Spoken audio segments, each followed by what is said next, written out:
All right, we are live. Still setting up the studio. This is gonna be a rough start. We just finished streaming with NFT Gamer TV. Just trying to take a quick bathroom and food break. I got here. Let's see. Got my food ready for the next couple hours of streaming. Max is walking in here in a second. Hopefully, will help me fill time while I'm posting that we're live. Let's see. Stream pings. At everyone, we are live for sticker drop day fun. Is true.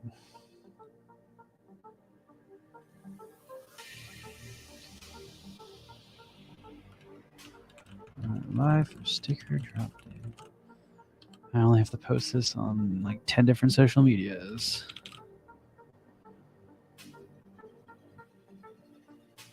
We are live for sticker drop day fun! Exclamation point.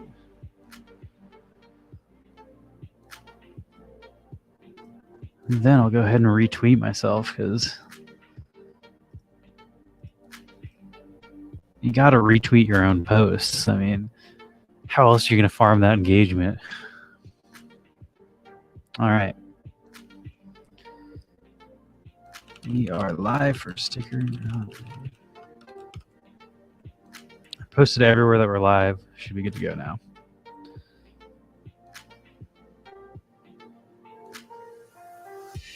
What's going on, Puppet? I just finished my my Art Planet upgrades. I tried to quickly do as many upgrades as I could in between our streams. It's hard for me to like strategize in Art Planet while also hosting a stream and thinking about talking and stuff. And today is quite the marathon for us. Did 2 hours over NFT Gamer TV. We'll probably stream here for 2 hours, then we'll probably do like another 2 hours tonight with Burst of Energy. Got a solid 6-hour stream day ahead of us.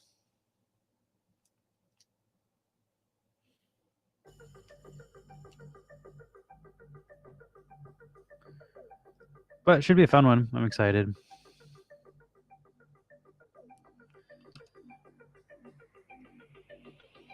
Our planet seems to be heating up too.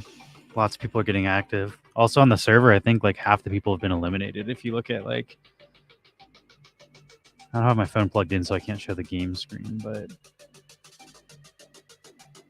if you look at like, get me big.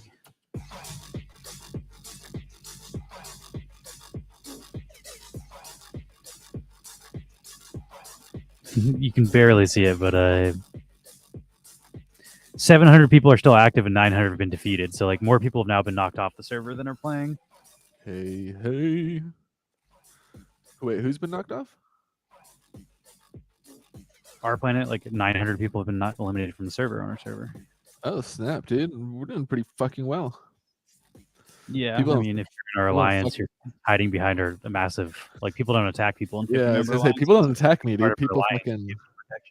People That's why, like, the whole thing on last server is, like, people killed their own alliance because they're like, yeah, there's no fucking way you would have made it to the end of the game if we weren't protecting you with our alliance. You didn't help our alliance, so, like, you're out, which that makes sense, but also, like if it comes to that in this server, don't kill me. I'll bow out. I'll send all my... We're not going to kill our own alliance this time. That was one of the main reasons of starting our own ones, because we didn't like that. That's how the last server ended. Yeah, that sucked. Okay, let's just kill all of our own people. Yeah, honestly, if they had just asked me to bow out, I would have. I would have been like, okay. I mean, I get it. I didn't put as much into this as you did. I'll respectfully step down. You have to kill me. We will be with Burst tonight in 7 hours from now in your time zone. It's 8 p.m. for our time zone, but that's 7 hours from right now. Oh, let's go. I just built my new expansion hub. About to build a 4th base. I got to get this. I guess I can just do it on stream. Yeah. I don't know. I shouldn't show everybody's wallets. Like I need to collect a list of wallets or the names so we can run the race for the blend tokens. The other thing is we need to decide, since we have more stickers than we thought we were going to. Oh, we got a raid. Let's Thank go. you for the raid. Oh, there it is. What Oh, the no, hell? that's It's the wrong weird. thing. Yeah. I hate Weird. We have to change something in your and I's app. Like it's happening every time because we're logging in, so we need to change something internally, or it's going to keep happening. But thank you for the raid. Also, What up, we were TD? just Long time. all the same people. Welcome back, I guess. I gotta claim some of my pepper steaks here. Hey, what in the fuck? Why does it automatically always do the old theme? Which also shout out to T. Davis. He's the one that bought us the Retrowave theme. So thank you for that. Can devs do something? They're trying, damn it. We might have to delete the scene collection and then redo it. I thought we did that, or I thought you did that the other day. I guess it didn't. I don't think it saves because when you click save settings here, nothing happens. Like it says there's nothing to save. Yeah, it says there's. Yeah, I've noticed that too. 'Cause I've been checking in it. But the thing that's changing it is this, I believe. So I think if we can get rid of this somehow, it'll stop auto. Now it's working. Thank you for the follow.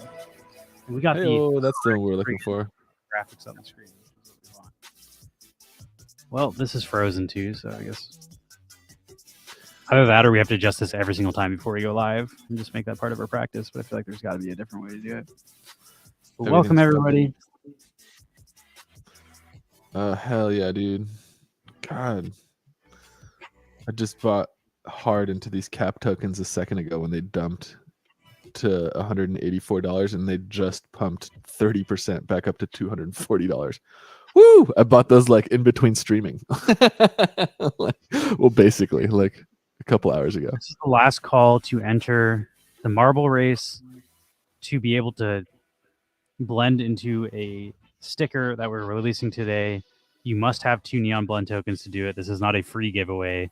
This is only for people interested in getting the sticker and sending us 2 blend tokens for it. But I'm about to do that race, so this is your last call if you want to sign up. Let's see. You have as much time as it takes me to log into Google Forms on a different computer. I typed pepper steak wax into Google and it's like best recipes for peppered steak. Yeah, I did that too, and it's like not SEO to even post to it. Also, like it auto corrects you to the correct. Or no, it is spelled it's spelled like STAC, isn't it? Yeah, STA. Is it CK or?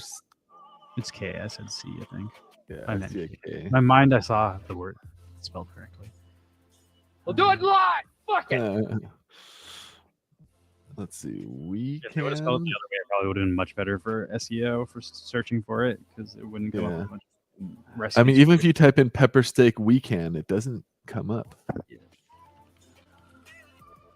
Well, it's easier if you just type Chain Expo Art. Chain Expo Art pops up on Twitter, and then it has a link to it. That's how I find it. Because Chain Expo Art is SEO. Thank you for the. I don't know what that was. Was that a follow? Thank you for the follow. Also, I think TD might have gifted us some subs. So thank you so much, TD. We really appreciate you having us on your stream, and supporting our stream.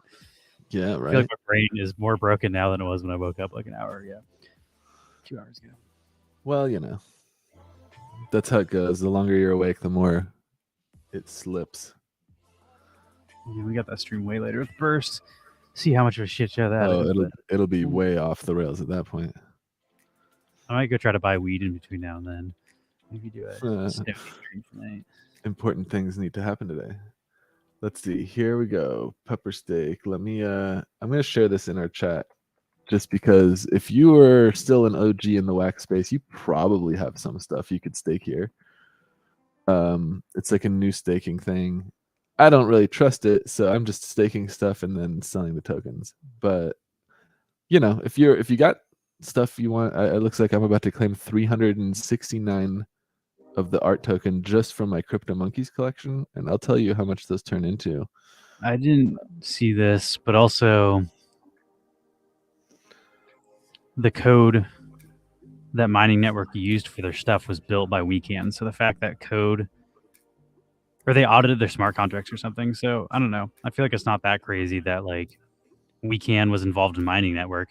Weekend is involved in Pepper Steak. The fact that code is being shared between these projects that doesn't even seem like suspicious to me. That seems like No. expected. But if that concerns you, I guess maybe that's a concern. Yeah, be aware. Do some like digging. If This you is ran more up concerning if it's against on the it. actual Art Expo website, because the Art Expo website has nothing to do with code.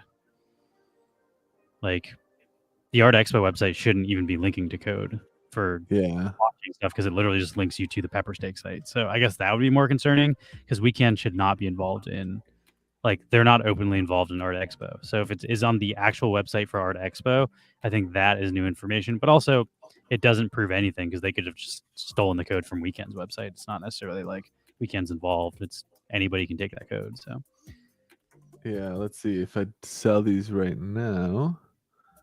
Just from mining overnight, that's gonna get me 29 wax. Hey, not bad.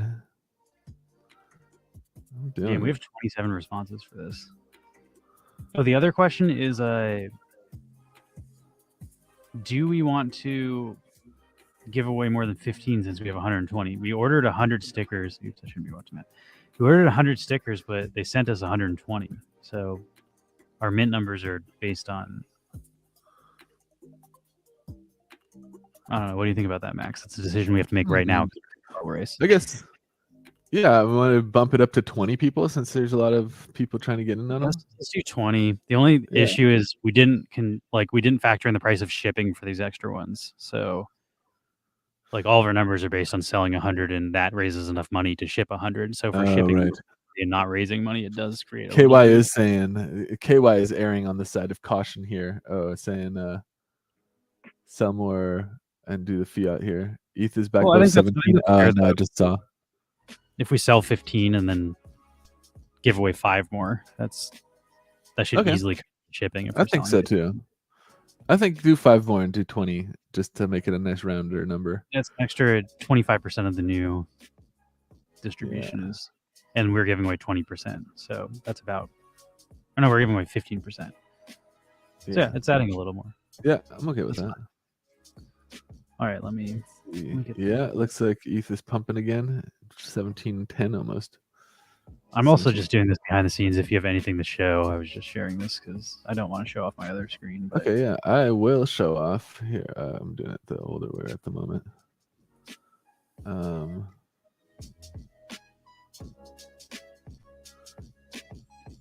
Check this weird shit out. This is the art token that I'm earning, and here's the Pepper Steak website. I'll just show this off real quick. So it's not really intuitive, so I'll just show you how I'm doing it. These are the pools. If you follow the link, peppersteak.online. So you have these pools, and there's a few like you got Street Fighter here. So for example, I can click on details, and then oh, it looks like I earned some tokens here. So I'll collect them. Actually, let me show you how to stake before I start collecting. So for this one, let's say you have some I don't want to show off Graffiti Kings. Let's say you have some Crypto Monkeys, right? Like I got Crypto Monkeys, or here DC Funkos, right? So if you have some of these in your wallet right now, you can just go to the website.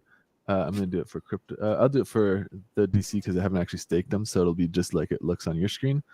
It'll open up this. It says DC, and then you can click on Manage. And here under Accepting Assets, you can see what the different NFTs in this collection are and what they produce as far as their like stake weight or their POWs, like their mining weight. Oh, weird. The redeemable tokens are are part of this. That's kind of cool. But yeah, so you can see all the different potential NFTs you could stake. And then if you click on here, my compatible assets, it'll show you what assets you currently have that you can stake. So if you have anything in here, you can click them. You can click multiple ones at a time and then click stake all and sign the transaction. But before you do that, actually, you need to come here and open the account and sign this transaction. This allows you to add the stake to the pool. And then I haven't done it there, but I have done it for Crypto Monkeys. So I'll show you my Crypto Monkey stake. Here it is, Crypto Monkeys. I go to details. So I opened a thing, so now it looks like that. And then if I go to manage, you can see here's all the Crypto Monkeys it's looking for and what their weight is. And then here, if you click on staked, since I've already staked quite a few of these, you can see my Crypto Monkeys that are staked.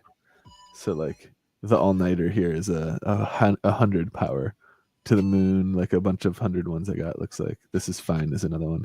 I wish it would show me the image. This is kind of slow right now because these Crypto Monkeys are awesome. But you can see I have like almost my entire Crypto Monkey collection from this wallet staked here.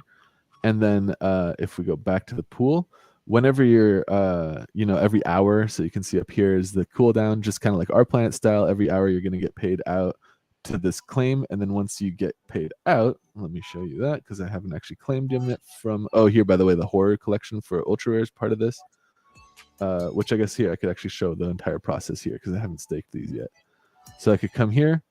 Let's say I want to stake these. I'll say open. You could also mention though this custodial staking. So they take the NFTs out of your wallet, and if you're really concerned about collecting stuff, it is a risk that it could be taken out of the wallet against, like, without you have no control over the security of that wallet. Once you've sent it, it's like you're sending it and trusting them to not like dick you over. But maybe don't send the rarest thing you have that you love and would be devastated if it got lost. Is all I'm trying to say. Like, let's say I'll do the trickster, right? So if I say stake, and like I was showing a second ago here, I'll say cancel. You can do like multiple at once. Like, see if I do all these and then say stake, you can see that the transaction comes up and it's doing all of them at the same time. But I only want to do one for now. I'll do the trickster.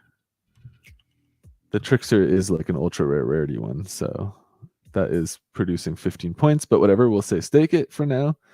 I'm not really trying to sell it anyway.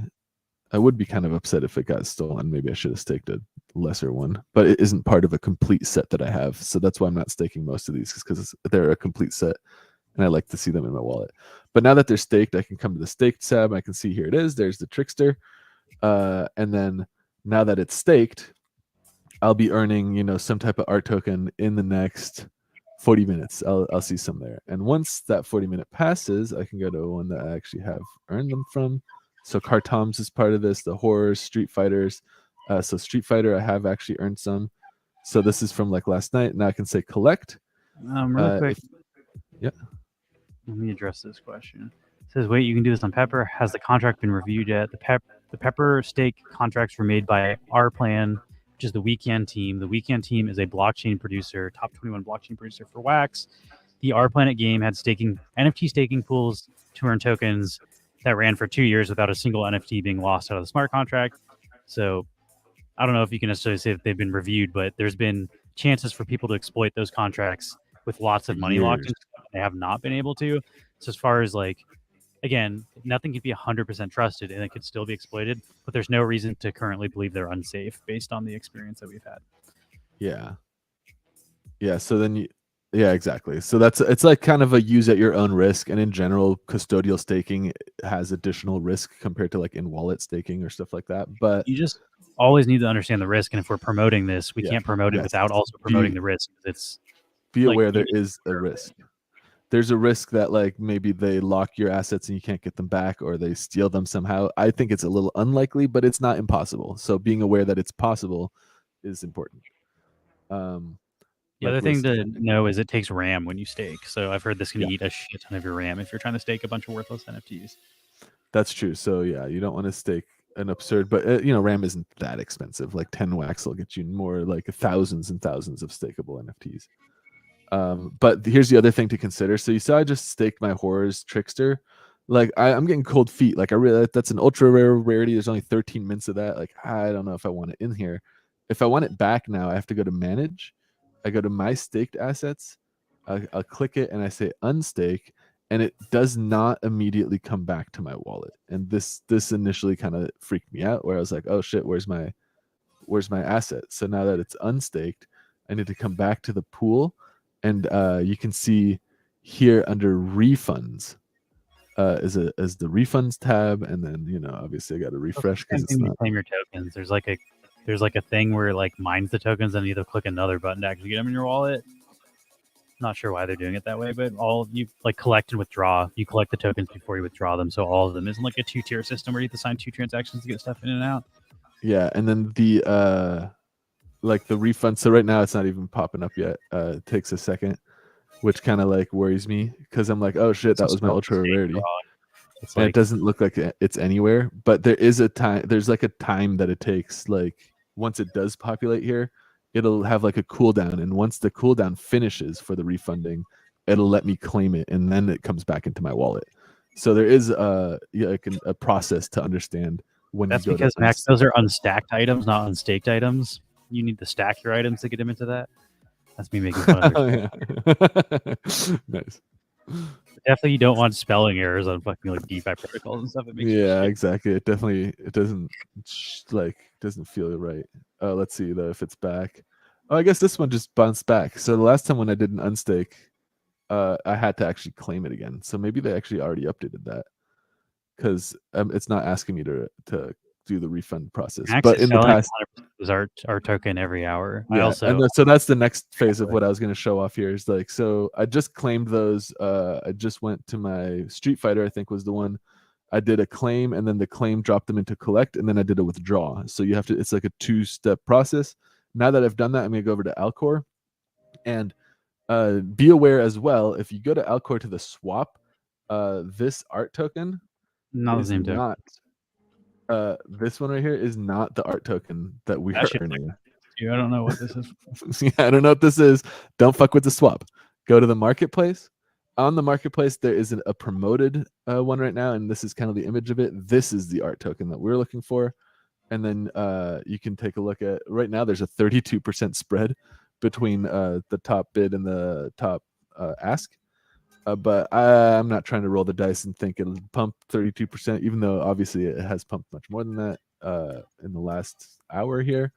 What I've been doing is just taking the top ask and filling that by, here. So Take this Steve is Miller's advice. Go on, take the money and run. That's what you should be doing. I'm taking that. And so look at that, just from my that was 2 wax here, and that's just from the what was that one called? Street Fighter collection that I have staked. And like 2 wax doesn't sound like a lot, but let's take a look at that collection, right? If I go to my Street Fighter NFTs, this is everything I have. So there's only 1, 2, 3, 4, 5, 6 NFTs staked, and not bad. These are the ones that I bought. These are like the KO rarity. These are the ones I like from Street Fighter. So I have like a little collection of KO ones. I've just been sitting on them forever, and then a couple days ago this thing went live, and I was made hip to it by, I think it was Toon or Yella, one of the 2Ks, was like, oh, you could do this. So I just added them to here, and I've been earning 2-3 wax a day. Speaking of YOLO, we figured out who's buying. We're like, who the fuck is buying this token? And the person with the massive buy orders is a multi-accounter botting Alien Worlds. So I don't know what's going on with this, but the people buying it are people who do not have good interest in like wax and like are exploiting wax games. So I don't know. I don't think, like, I would maybe guess they're manipulating the market to try to pump their own stake or something. I don't know, but I wouldn't buy this token. Yeah, It seems I'm not buying it, but I am happy to sell it. The team is not vetted. Nobody knows who's behind Chain Art. Like, as far as like, we can did the contracts with this, but this website, if you click about, doesn't tell you a single thing about the team behind the project. Like, there's no information. My speculation is it's somebody that invested heavily into Our Planet, and then all those holdings are now worth nothing. So they're trying to like pump value back into their dead assets they bought to stake in Our Planet, and either they're going to try to dump the assets as the value goes up in wax for the mining rewards, or they're just going to try to dump the tokens. But like, I feel like this is just a way for someone to funnel money into their own pocket based on stuff they've already invested in wax, rather than like a legitimate project that people are building. I could be wrong, but like, I wouldn't invest in this or even get close to it. Like, if you can get tokens and dump them, not a bad opportunity. But like, I don't know the team behind this. I don't trust it. I don't trust using a language like make profit as like their like third word in their thing is also kind of like, you literally get blacklisted from Atomic Hub if you sell NFTs under a collection that says that. Yeah, like, you can't talk about ROI in your advertisements for Atomic Hub. And then here's the other part. So you see, we're hurry on up, get wax profit. That's so hurry up and get wax. Like FOMO your way into this stuff. This is definitely some sort of way to like somebody to pump their own bags. Like, that's the only way I can describe it, and I don't trust it. But like, if you can somehow profit off them pumping their own bags, why not dump the token? But just don't buy the token. That's my advice. Right. And then here's an interesting part of this is like, we're on chainexpo.art, and then when we go to actually stake it, like, here's the bottom link. It's like, oh, you have CryptoMonkeys? Okay, stake them. And now it's taking us to pepperstake.online. So you know, it's not the most transparent like system here, and it's definitely kind of like a shaky thing, but it is modern. Waxed out, It's which is crazy. going, Like uh, you think yeah, like this looks worse than our planet. I don't know how they made a staking system they had that looked better and created a worse UI for it. Like I don't know. yeah.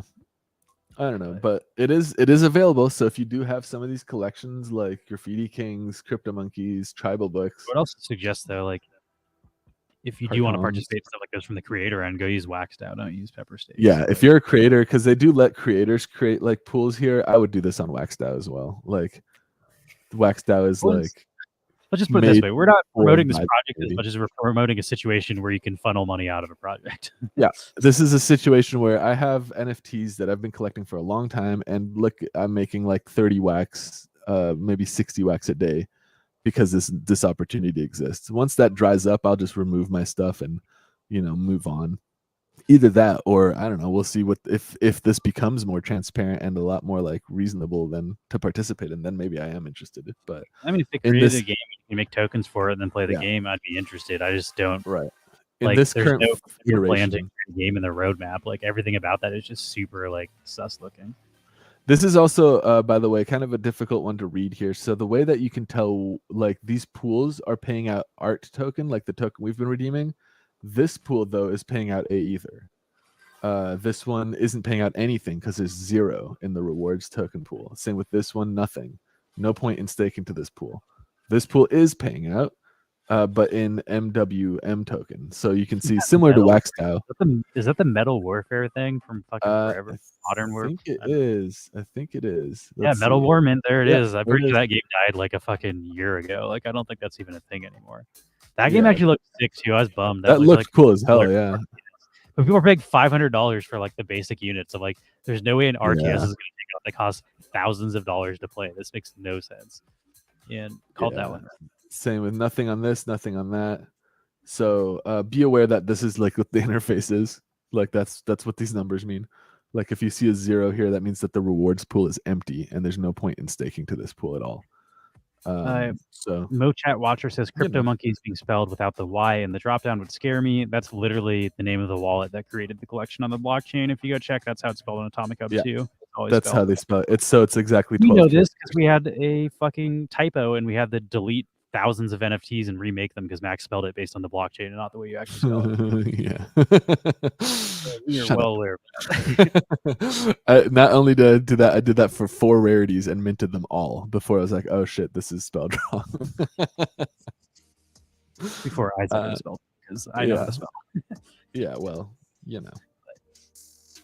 Yeah, we usually copy and paste stuff for Max. We have Mark write things, then Max just has to copy and paste things. If you allow Max to spell things, it's gonna be spelled. Well, not everyone needs to know how the entire sausage is made.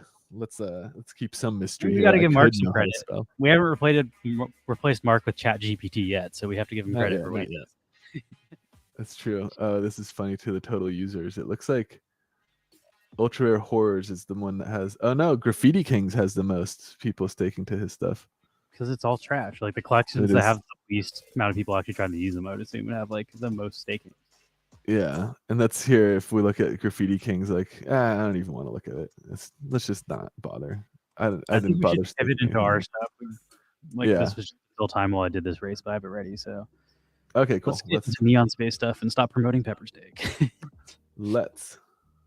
I also was like, I don't know. I was considering reaching out to the Chain Expo people and trying to get Neon Space added, but I was like, I don't think that's even good for our collection. Like, if anything, it's just going to pump and dump people looking for ROI, and like that's bad for our collectors. People buy our stuff that are not looking to collect. They're going to sell it when the utility goes away, and the people that bought it to collect it, when the prices get spiked by the ROI hunters, are going to be screwed holding assets worth less than they paid for them. So like we're aware of this, and we know it could benefit people temporarily in our collection, but long term, these sort of staking things sort of just pump and dump your collection. So I just said is not good for collectors. It's good for flippers and ROI hunters, but that's not good for our community. Yeah. I mean, it's nice to see like some of my deader collections having some utility again, but I'm also not disappointed not to see Neon Space as one of those because I don't consider us a dead collection. They also didn't get the permission to add those collections. Like I've talked to Crypto Monkeys about it, and Crypto Monkeys are like, we had no fucking idea they even added us. And like Ultra Rare Horrors were also added without their, like they promoted it in their channel afterwards, but like this wasn't a thing where like they reached out to all these people and this is partnerships. So none of these brands are like endorsing this product. Just FYI, as far as yeah. I don't know. I Um, haven't really heard of anyone endorsing it. The only thing and the like best endorsement I hear is like it's a good way you can like milk this while the getting's good. are there any risks to my wallet? Anytime you sign a smart contract, there's a risk to your wallet. You have to read the smart contract, but like Wax tells you what you're doing. So if it says send and I'm sending these NFTs and you're trying to send the NFTs, you know, like it isn't. But if they change the smart contract, which they can on the website, they change what that button does to send you all of the Wax to their wallet instead of your NFTs, then that's a risk. But like currently the smart contracts aren't doing that, and you can verify that on the blockchain. So, you know, just Yeah, so when you sign your transaction, it pops up that like pop-up menu either on your web cloud wallet or on your Anchor wallet, and that pop-up will tell you what activity of the contract you're currently calling. So like for example, if you go to stake on PepperStake and you want to like, or I guess let's see, I'll try and unstake, it'll tell you like in my Anchor window, it's telling me, you know, PepperStake redeem function, and then you know it's asking for this, which is like an approval signature to the redeem function, and then here's, you know, so you can like verify what it's actually asking for you. But yeah, it's the other hack we like to use for stuff like this is like it's pretty much free to make a new wallet on Wax. Just make a new wallet, send just enough RAM to stake, and just Yes. only do this on that wallet, and then you don't have to interact with unknown smart contracts on your wallet. Like in general, you shouldn't. If you have That's like cold best storage with practice. your NFT collection, you should not be signing into games on that wallet ever in general. Like I have a wallet that does nothing but hold the NFTs I want to hold forever, and that one's not interacting. Even with Atomic Hub, I will only use the trading. I won't even use buy sell. Like there's only very specific smart contracts I'll interact with that one. But like if you're really worried about it, that's what I would recommend is like just not using the protocol on your wallet that's holding everything. Because then if you do sign the wrong transaction, you could lose everything in that wallet. So like you can cut out that, you can mitigate that risk by using a wallet that doesn't have all the stuff people can steal in it. All right, let's get into some marbles. That's definitely the best practice, is like have a hot wallet or just like a wallet that you use for, My you problem is know, I start new that way things. and then I just keep stacking projects on that hot wallet. Like Neon I do Fanatic, too. my burner wallet, now I have $2,000 worth of NFTs in it because every new thing in that wallet. So now it's like Yeah. it's like hey, you need to keep making First- burner wallets because as your burner wallets, like you trust the smart contracts that are in there, then you add more stuff in there. First.FTW is like that too. I got like quite a few high value NFTs in there now just because I use them to play like games constantly. Like all of my Realm stuff is in there, all of my Coin Pirate stuff, all of my like ZOS.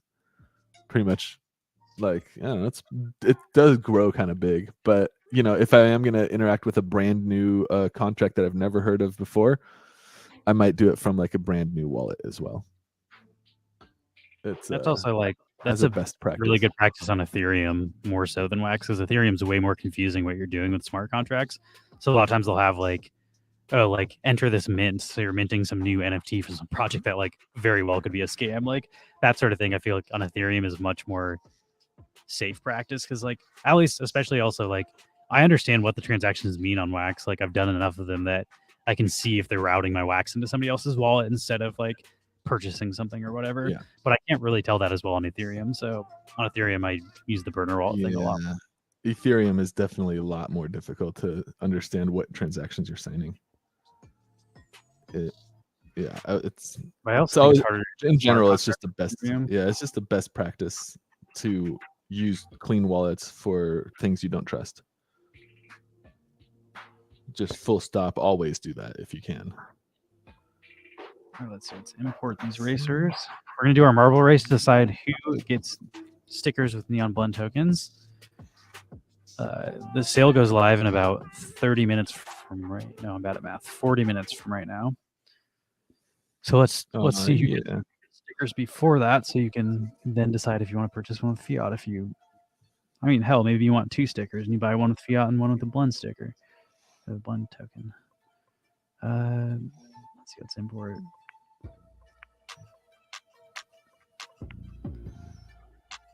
Our CSV, 26 names. Sounds right. From Buzz King to Prince Paradox, we got them all. Oh yeah.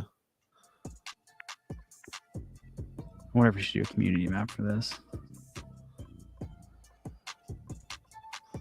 Community maps are pretty savage. You better make one where 20 people still finish. Even if they don't, it's just whoever dies last. Like, it's just the order that people finish. Like, if you die, if you do not finish and you fall off the map before somebody else, then you're just behind the other people that didn't finish. So, not necessarily 20 people even have to finish to have a top 20. Yeah. Oh, Beautiful. yeah, the list. That sounds like something that we could do. What is Oh, it, yeah. 26 people? Someone doesn't see their name. Let's see. Cesarion LV. Here, what's the name here? Cesar Only. You're on there. Okay. Sorry, I butchered your name. I can't read or write. That wall there. My bad. Caesar. Or, I don't know how to say your name, but that's you. Okay, it's not just me.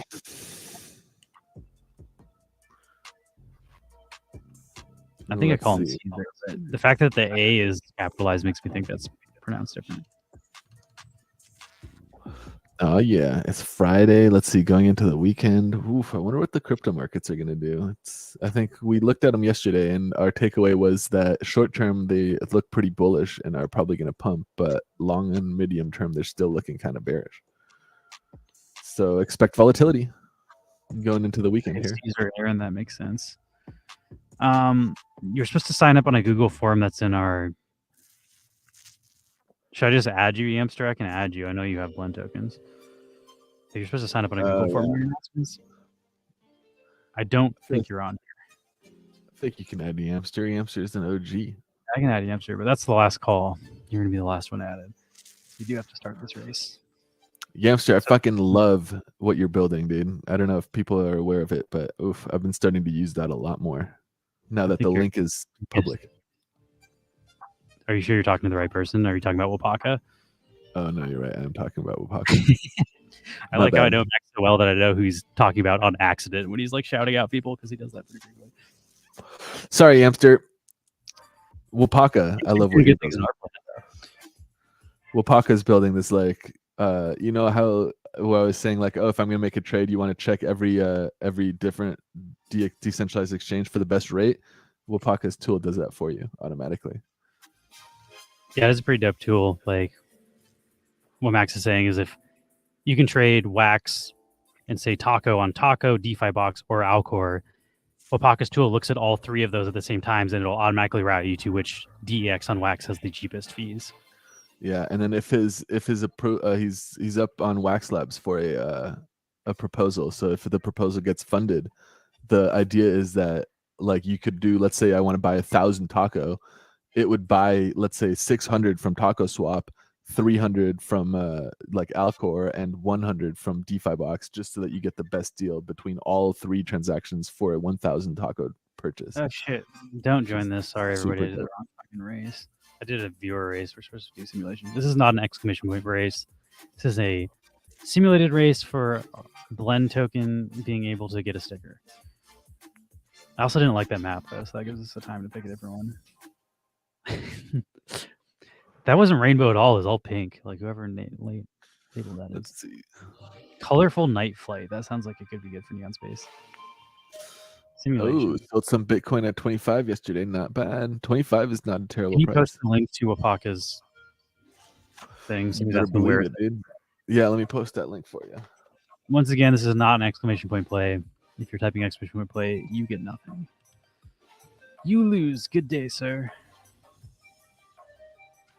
What in the fuck is this level?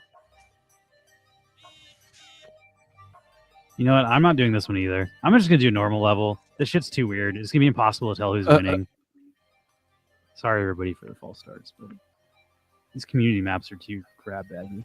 Also, doesn't matter since you're not exclamation point playing, so it shouldn't be.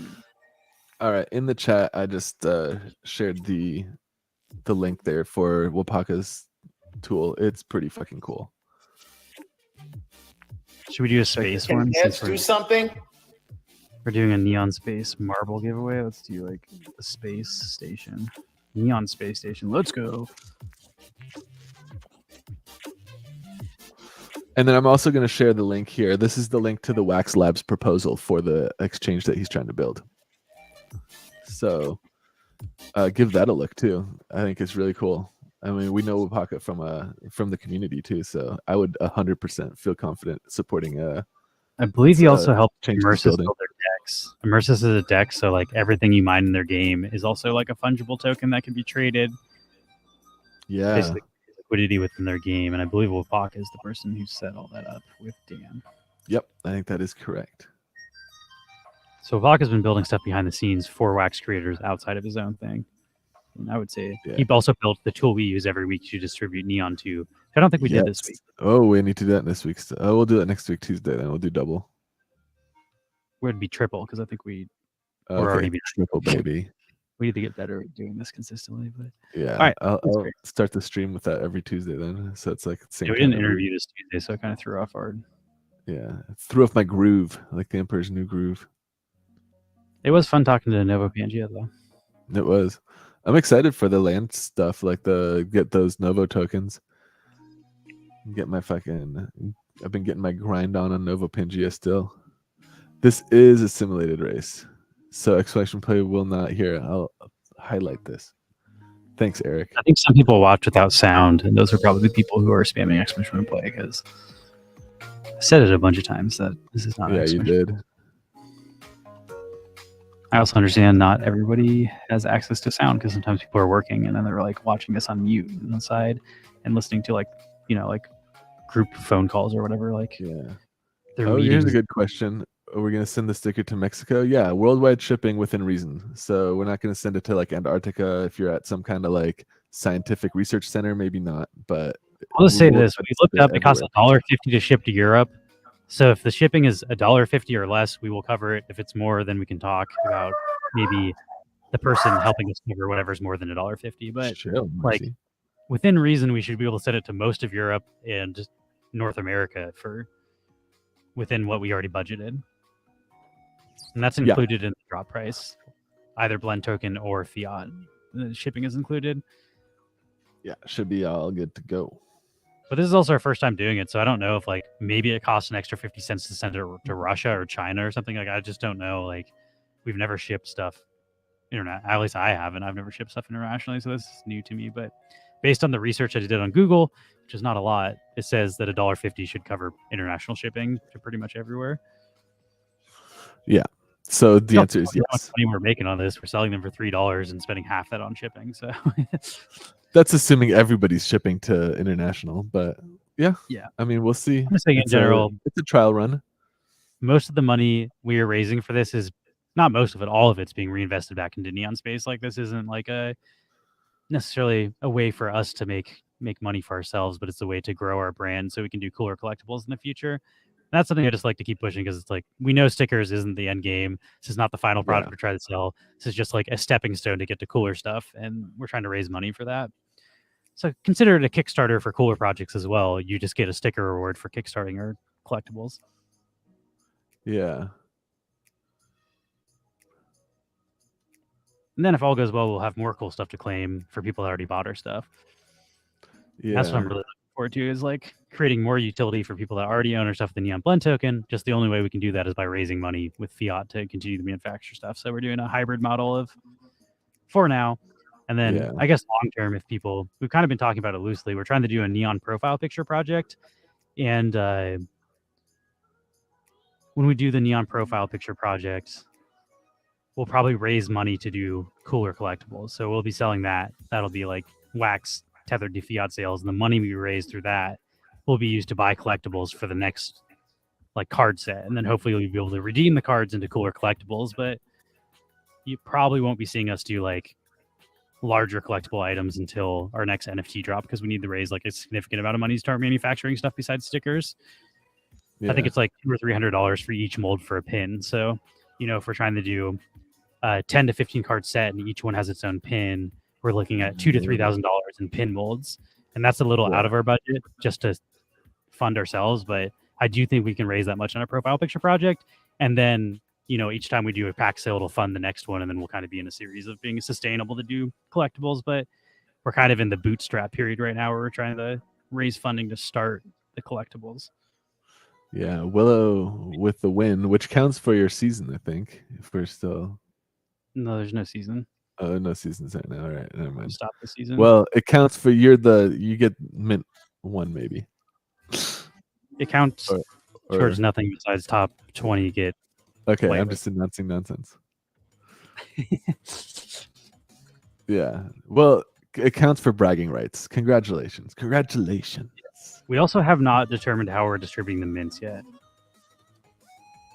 Like, I think it's just gonna be first come first serve. Cash gets, like, whoever's buying with fiat gets the low mints, I think is how we're gonna do it.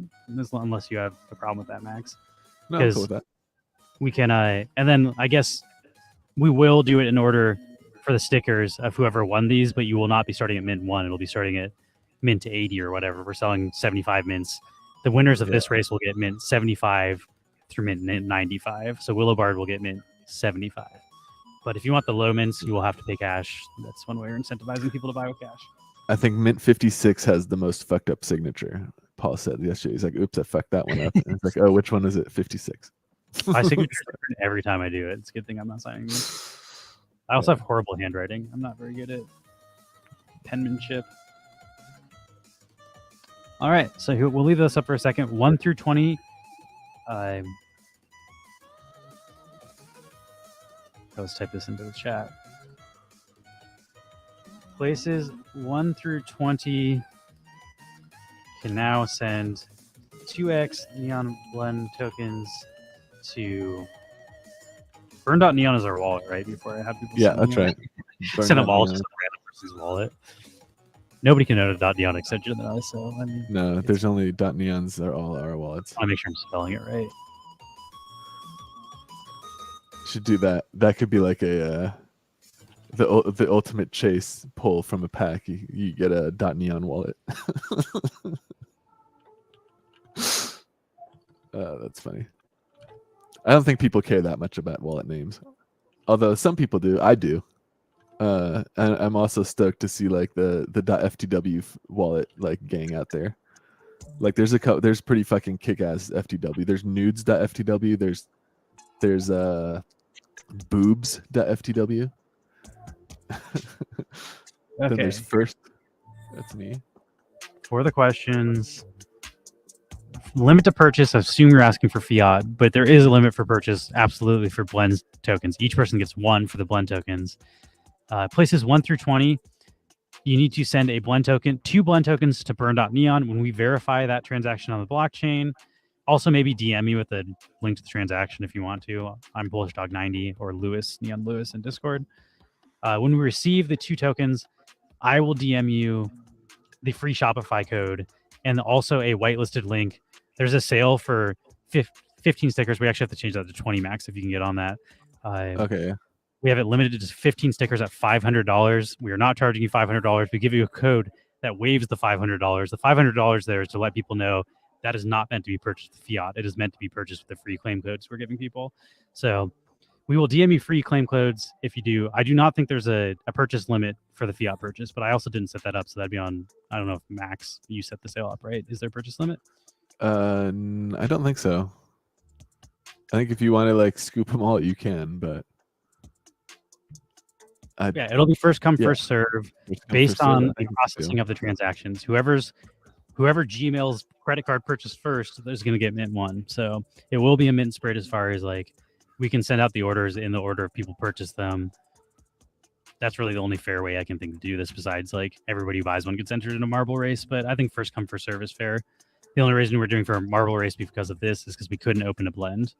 Although it is kind of nice that we allow everybody to, like, I don't mind continuing doing this for a while. If like the mint sprint is going to screw people that aren't awake and available, like this is actually kind of more fair for the blend tokens. Yeah. Oh, there's also boobs.ftw.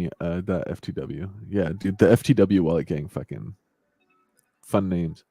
That's how I learned that website was broken. I was trying to offer somebody to sign up for an FTW wallet, and I sent them a link to that blocks.io, and I was like, oh shit, don't click on that website. That shit's a scam. Sticker winners. You know what? I will paste more than top 20 in case any of these top 20 do not send us 2 blend tokens. We can have people on backup.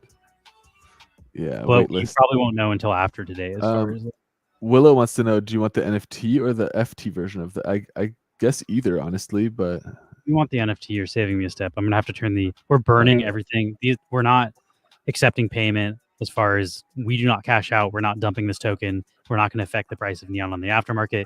We are burning 100%. This is meant to be a blend. We just don't have an automated blend contract for this, so I'm manually burning it instead of you sending it to a contract that burns it. But you can't burn an FT as far as I know. So Prince Paradox, if you don't have a blend token, you can just go over to DeFi Box and buy 2 Neon tokens from the Neon Wax pool, and then send the Neon tokens to the wallet tokenized NFT, which I'll spell out in the chat for contact page on our Shopify is 404.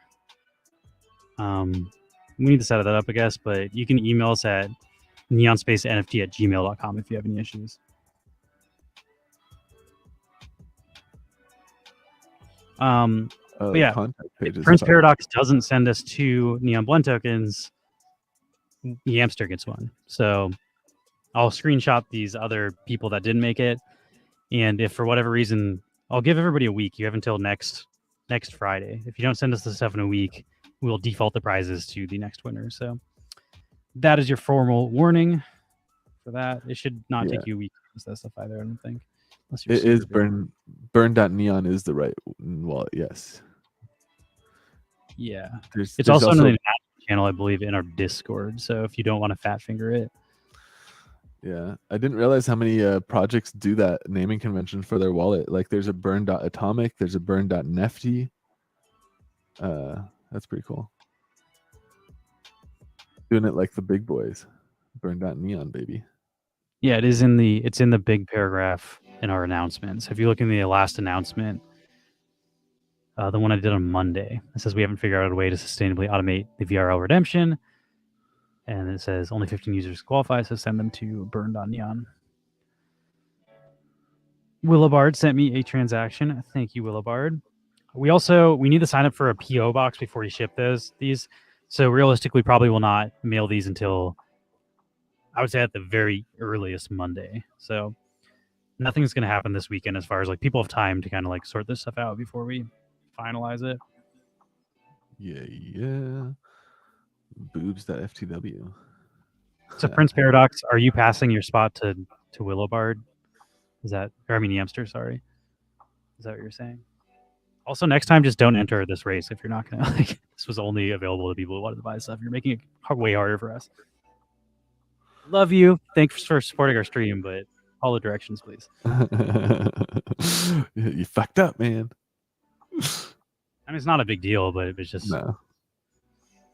It's talking shit. There's no reason to enter this race if you're not going to buy stuff with blend tokens. Is that the exclusive reason for the race? Oof, 4 minutes till the next round of art tokens gets dropped. Can devs do something? I remember watching the clock for the Art Planet. Yeah, drop goes. Let's pull that up. You remember that too, dude? I used to watch the clock for Art Planet and like cash out my Aether into Wax too, where it's like right on the hour. I used to watch Van's wallet to see if he's trying to invent stuff. Oh, that too, yeah. Snoop Van's wallet to see, because you could see when he's going for invention, so you could like save and then save your Aether until then, because it spikes after the invention. So if you're trying to time your cells, you would make way more if you timed it for when you invented something. I was getting sweatier selling it on the hour. 18 minutes until our launches.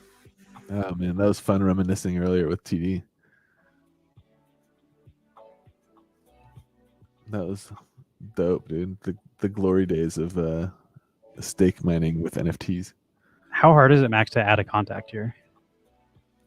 Let's see. Like, is there a way to just have that link to an email form that is neonspacenft@gmail.com? You know how, like, when you click contact on some websites, it just pops up the email thing. So I feel like that's better than having to say 404 error. Also, if somebody has an issue, like, it would be nice to. We also need to update our website to link to this Shopify. So there's a way you can actually do it, like neonspace.io/Shopify, and link it to our website. And I think like that's the next step of what we should do, because several people were like, we checked your website, where's the drop? And it's like, our shit should all be linked. But also bear with us, everybody. This is our very first time doing this, so we're learning. We're learning as we go on. Yeah. Let's see. I can link stickers.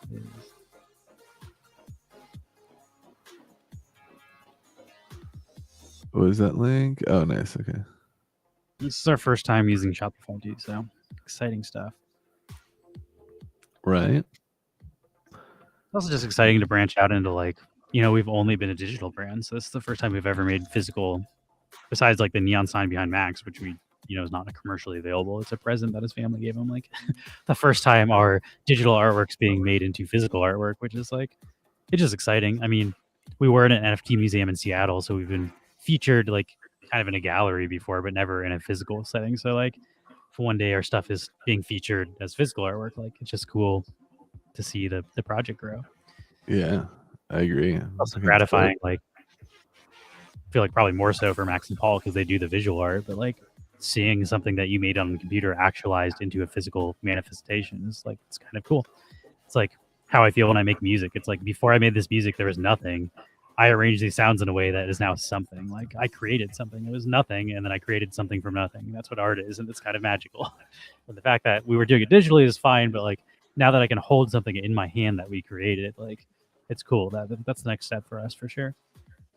Yeah, I definitely like that too. Creating stuff is pretty fun. Can you not pull them out of the waxed out pool? You said you just used the last 2 burn tokens you had in the waxed out pool. I think if you just deposited them, there is a like cooldown before you can withdraw them. Yeah, like there's I think it's no more than 1 day. It might be like less than a day.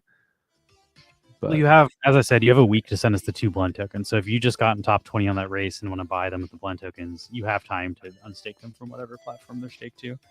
So you got until next Friday. Here we go. Yeah, the physical neon sign is what we're thinking. We were thinking it makes more sense to do like lava lamp desk sized ones instead of full size, like what Max has. It seems kind of like, I mean, just think about it logistically. Like Funko collectors can collect 30 or 40 Funkos. Think of them having 30 or 40 full size neon signs. Like what? Like it doesn't make sense. So like, if we're trying to create something that's a size that's like, maybe you can have 4 or 5 of our neon signs on your desk at once. So you're not like, it's actually like something you can collect and not like a massive thing. I don't know. Yeah. But maybe in the future we'll be releasing full size neon signs. That just doesn't seem like a sustainable product to collect. So we're not as interested in manufacturing those. See, Caesar wants a big one. Like a 1 of 1. I'd fucking be into that. That's true. We could do 1 of 1 big ones and then like smaller runs of the desk ones, like mass manufacturer. Well, not even mass manufacturer, but like, limited edition 150 to 100 runs of like the desk ones and then a 1 of 1 that's the big one. So I do like the big one. I just think it's like, I like the big one a lot. Also, like price wise, it's way bigger risk for us. Like, I think it's like $300 or $400 to manufacture a big one. So like if we're talking 10 to 15, we have to prepay like $4,000 to $6,000 worth of inventory. Then like it just makes everything way harder. So like as far as like leveling up to that, that's going to be the end of our ability. Like we need to raise the money to be able to drop $6,000 in one drop without people buying the packs. And then you also have the problem if the packs don't sell out, then you're not making the money to pay for the physical. So like we need to make sure the numbers are all right. We need to know the demand for our product before we start manufacturing it, which is why we're starting with stickers and working our way up. Yeah. I do think they would be sick in like if you have like a pool room, like if you have like a man cave, I think Neon Space Science would be perfect in a man cave. Like live dudes having that like above your pool table, and you have like a bar, like in a that'd be sick. The live dudes one's pretty fucking dope with the drinking the booze. I'd like that one, or the open closed legs one. I really like. That's the dream. I just don't think like realistically, I don't see a scenario where we're giving out like 20 of each neon sign for opening packs. Like, unless we become a way bigger brand, like the amount of money we'd have to put down for that is like way more money than we make in pack sales, which of course, if you can pull physical stuff out of the packs, we might be able to sell more packs, but like it's a balancing act. So we'll have to get there. Yeah. I'm still excited though. This is our first step towards that. So, takes a little momentum and we're getting the ball rolling. Then after this, let's do some giveaways. Let's do some NFT giveaways and fun stuff. Right. Just want to make sure we don't miss this countdown. minutes. Open close would be pretty rad too. Open close That is one like would a be tough. that's The such other a thing fun is one. like stuff with too much animation might not be possible. Like we're not making our signs in the way that Neon exists in real life. As far as like, Oh, most of them aren't that many like positions, like 2 or 3. You could do most of ours with neon. Trying to think which one's too we don't have a animated. manufacturer. We're making LEDs and so like there's so many variables here where it's like I can't guarantee we're gonna have animations on our neons. Like you can try to Yeah. guarantee that, but does your neon sign flicker? It does not. There's no animation on that. So No, we that's have true. never made one with animation on it. So whether or not that's possible, and we always like to say we think things are possible and then pitch them, but 9 out of 10 Yeah. times it's not possible and we think it is. So I'm not gonna make any promises there. You know, it'd be fucking dope. It'd be if you could like dial up how much it's flickering, like have a little like thing. Because I like the way like neon signs flicker, but That's because sometimes neon it's is annoying. LED, so LED doesn't operate in the same way as neon. Yeah, that's true. Let's see. We're thinking, Eric, in the future, they're like part of the sticker blend thing is we're trying to stop doing naked blends.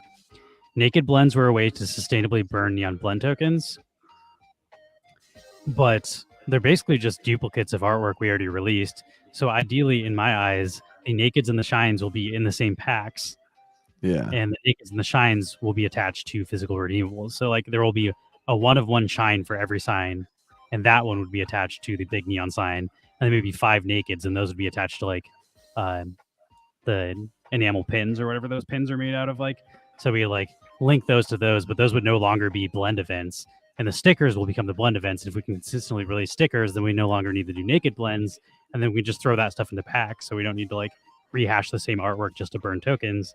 Because sort of the whole reason we invented the naked system was to burn duplicate commons and stuff into rare artwork. But it's like if we fix our mint structure, that's no longer an issue. So we can just mint less commons and then give people the rare stuff they're chasing in the packs. And that's always kind of the goal. It's just we're also finally getting to the point where like if you look at Genesis Drop, we've burned like 800 out of 1600 commons. Like it took like a full year of not releasing new work and just burning crap. But we're finally starting to get to the point where like I feel comfortable releasing more stuff because I feel like we've kind of thinned out the herd of mints that nobody wants to collect pretty substantially. Yeah, pins I think are definitely like the next thing on our like that's the sites next as well. I like patches, but I think I think patches are a little bit less of a appeal. Well, it's also why we need to start going to Comic-Con and stuff. We need to go look at what people are buying and do market research and then give the people what they want, which is why we're doing pins, because honestly, we're just copying Valor and Vellum, and Sune sells stickers, pins, and then toys. So we're like, we'll do the same thing. Instead of toys, we'll just do neon signs. Yeah. Priscilla is much more connected to the collector community than us. So I use her as a resource of like, what do collectors want? Because she is actively in that market more so than myself. So I'm kind of structuring our stuff around what Priscilla does. But I would also like to be more involved in the collector communities and start going to the conventions myself. But for now, we're kind of like living vicariously through the people in our community that are involved in this space. But stuff for you guys, you all are the ones that we're hoping will buy this stuff.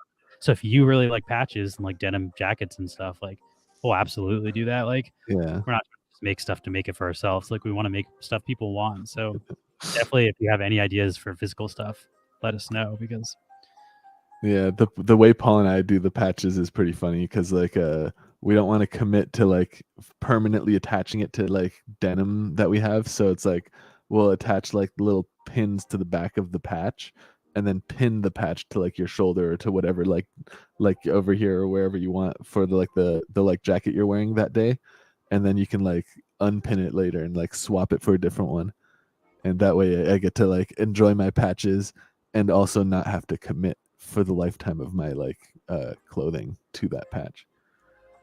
To me, patches are really like a part of the punk rock DIY scene. Like that's where I know it from. Is. I just don't know if they're big in the collector space. Bandana is what Inadequate Mass is saying. That'd be cool. I don't really know how you manufacture bandanas, but I feel like we could probably find someone that's willing to put our logo.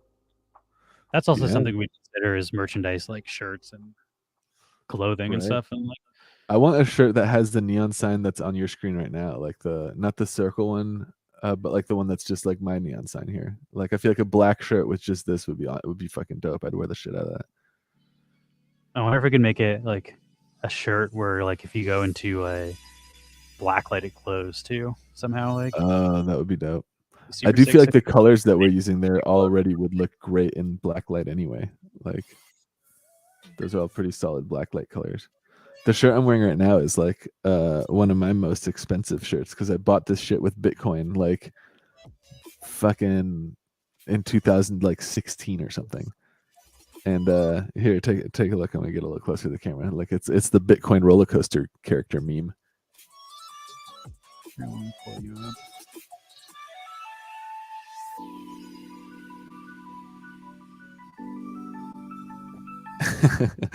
Yeah, I think I spent like point like 07 or something Bitcoin on this shirt. At the time, it was like $20, but I would have been much happier with the Bitcoin, I think. But hey, that was all part of the fun, man. I had to be able to see if I could actually buy real shit with Bitcoin, and I bought the experience of spending Bitcoin on an actual shirt. Plus, again, at the I time, feel that my Pepe Frog now. My Pepe Frog from Graffiti King. I was like, this is the dumbest shit I've ever bought. I spent $800 on that, like straight up. Like, yeah, I don't when know. it was I worth, feel so dumb. yeah, when it was worth $800 too. So at least my thing I was spent- like it was It was 20 bucks. 4,000 wax for my $800. Like I spent 4,000 wax on the one of one that came with this collectible, and that was also before he said there was only 10 of them, and then he ended up doing another run of several hundred that he sold. Like I don't know, he that was just got bullshit. collectible immediately afterwards, and then he bailed on the space. So now like his brand's Yeah. never gonna go anywhere. The thing's never gonna be worth anything. Like it's just gonna be lost in the ether of worthless collectibles, which is fine. I shouldn't have bought it if I didn't want to collect it, but Yeah. honestly, I was supporting Graffiti King because I wanted to collaborate with him, and I thought whaling into his collection would let us collaborate with him, and it did. It worked. We were able to collaborate with him, which also got some of his audience into us. But like, Yeah. in the like, now that I know that his audience is like basically manufactured, and he bought Facebook followers, I would not have like going back in time. I would not have invested in that like I would have, knowing that like I thought it was a bigger partnership than like I thought he had millions of followers and like people that were interested in collecting artwork. So it'd be the most amazing opportunity for us, exposure to an audience interested in artwork. But it was all just smoke and mirrors, and he basically just screwed us. Like, so in retrospect, I'm upset that I bought that, but at the time, I thought it was a good idea. I also thought the one of one would stake in Our Planet because he said every single NFT in his collection will stake with Our Planet.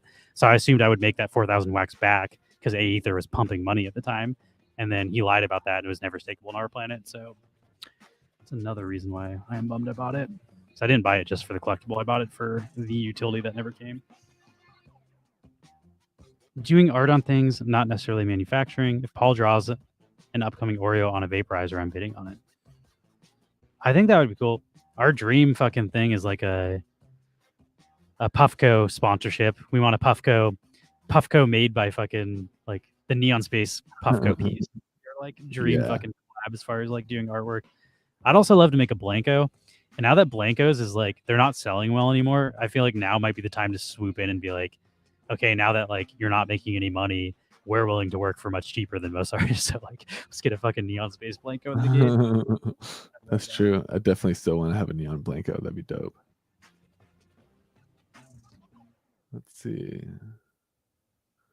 Have a neon time travel scheme where you go back and change things you did / didn't do. I feel like that'd just be too sad for, I don't know. I don't like to dwell on all my bad crypto mistakes in the past, even though they come up pretty often on the stream. I'm not sure if I want to make monuments to them on the blockchain as artwork. Mainly just because I'm embarrassed. Like I'm embarrassed. That's like the main thing is like I'm embarrassed I spent that much money on this thing that was basically like made by scam artists. Like I feel very foolish afterwards. Like it's an embarrassment that like makes me more upset than even like, yeah, I don't know. Yeah. That's the main feeling for me more is just like foolishness. And I feel like I'm a fool for doing that. Yeah, that does kind of suck. But I also had fun at the time, and I can show off my Bitcoin Pepe. I do have it. It's better than the NFTs that may become worthless and never. Like I actually have something I can hold on to.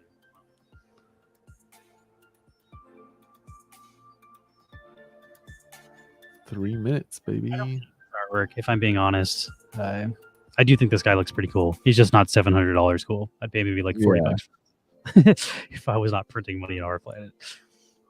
Yeah, that was the thing. It's just like so easy to spend that money when it was just Monopoly money. You gotta show off his butt. He's got a nice booty.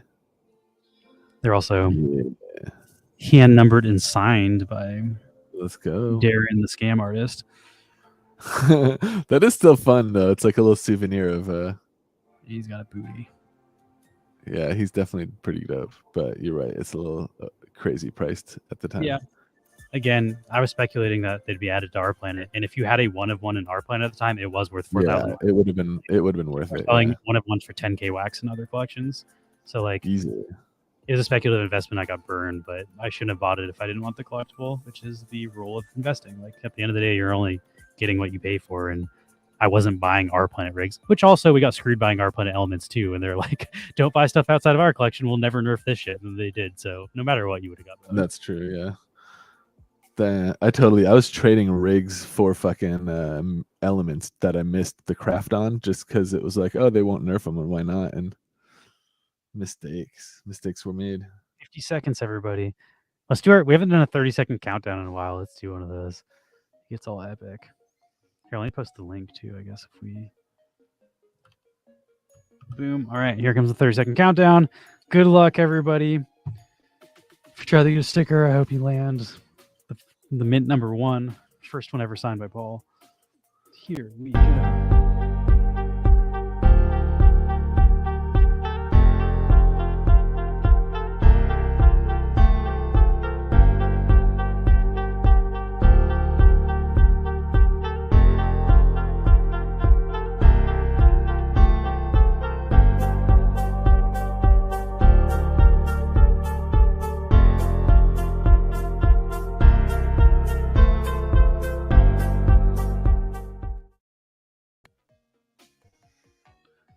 All right, there it is. Nice. Mine's still counting down because my clock is so fucking slow. It's funny that the StreamYard clock doesn't count at the same speed as other clocks. I've noticed that if you start the StreamYard clock, that countdown at 30 seconds, it'll end the video before the 30 seconds countdown on Atomic Hub or an FD Blocks. Like it's not actually 30 seconds worth of actual time, which is kind of funny to me. You think that could be pretty easy to time properly in a timeline, like exactly 30 seconds. I'm not really sure how to check if, like, how many are left. It's not like Atomic Hub where it says like there's the X many. You're right. So maybe people are buying these, maybe they're not. I can't really tell. Here, let's see. You go to the Shopify. You click shop all, and then it just has a sticker now. Oh, yep, there it is. Did somebody just rate us or follow us? Thank you, GB Australia, for the follow. It's charging for shipping. We need to fix that, Max. Huh. Can you log in? Yeah, I'm logged in here. Let me Give us a second. We'll try to fix it. Sorry, everybody. Yeah, thanks for helping me. Yeah. Fuck up. People are trying to mint. So now people are not able to get the mint they wanted because they can't pay for shipping. Our apologies.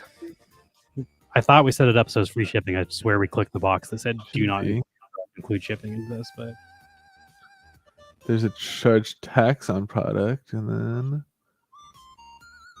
give us a minute. We're figuring it out. But again, this is our very first time using Shopify. We don't know what the fuck we're doing. Shipping. Physical product, yeah. I think it's because you click that box that predicted what the shipping would cost. Remember when you typed in the weight of what we're shipping? Like I think that should just be unselected, but I'm also not looking what you're looking at. So. Yeah, it's like the HS code and stuff. So should I just uncheck physical product or what? Let's see. I mean, if you can share your screen, maybe I can tell you, but I don't know what you're looking at. Sure, here, take a look. Yes, and watch me live. Fuck with this. Make sure that no sensitive information is being shared. No, it's not. So here's this. This is the item. Wait, go down. The shipping. Wait, go up.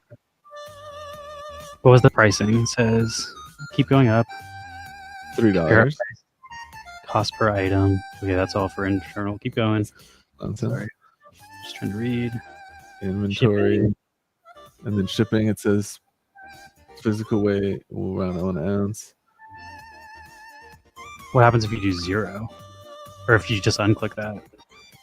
It won't let me unclick it. I guess I can change it to digital product.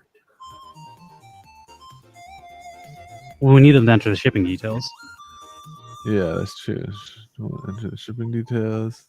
I'm not sure why it's charging that. It doesn't give me the option to like not charge apparently, or at least not here. It doesn't.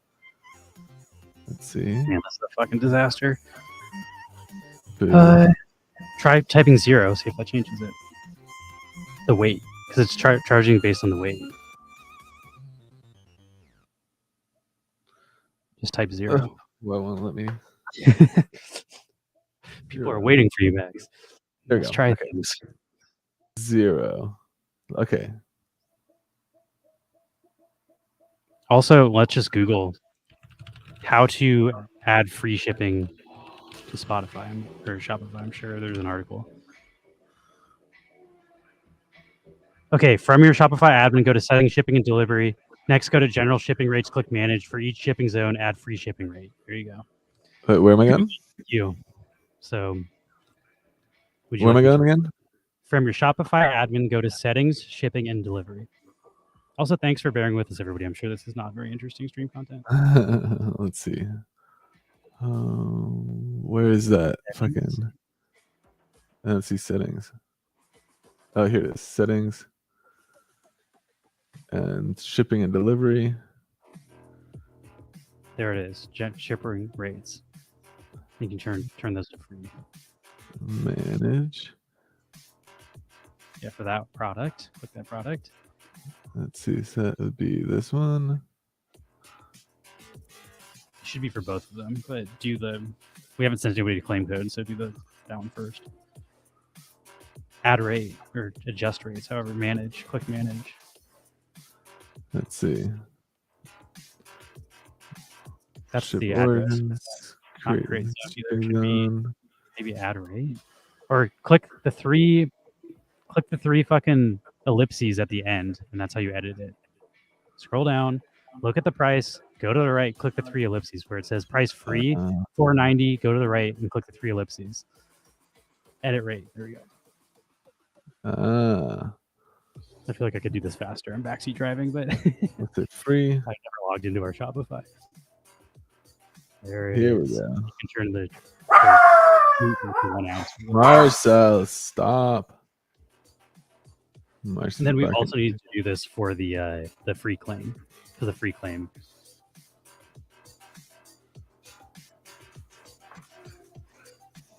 Okay. There we go. And then save. There we go. Okay, That so if should- somebody could let us know if the shipping is now working, can you also switch this forward? Say again? The claim It looks like reduction. it's shipped. It's for both of them. They're See? separate. Yeah, but it doesn't change if I click on either one of them. This doesn't Oh, change. that's because it changed different rates for only certain products. Create a new profile in shipping settings. Yeah. So in the future, if we have to start shipping things that cost more, we'll have to change the settings. Just remember that. Okay, shipping is free. Good to go. Crisis averted. Thank you, everybody, for. Yeah, should be good. What if I have to do It's weird anything they, for like, international? That and, like, you have to go to weird settings to adjust that. It's not just in like the product setting. Yeah, there should just be like a toggle. Oh well. All right. The thing I'm worried about now, those people pay learning for by shipping doing. and then do I have to refund them now? Learning by doing here. Yeah, we'll see. 5 and 9. And I then don't even know how to let's see people bought our shit, to be honest. I feel like. Oh my gosh, now PayPal's failing. I don't know. see. Let's see. Let me try it. I thought you were able to pay with credit card. Isn't that the whole point of Shopify? Like, why was it the only PayPal? I don't know. Let's see. Venmo or PayPal or yeah, weird. Should It says it? or. That's the express checkout. You should be able to enter your information and then pay with the credit card. Okay, yeah, let me try. Just enter fake information. I don't want you to show our address on stream. Or just Yeah. take off your screen if you're going to do this. Yeah, that's probably a better idea. Let me hide this and test it.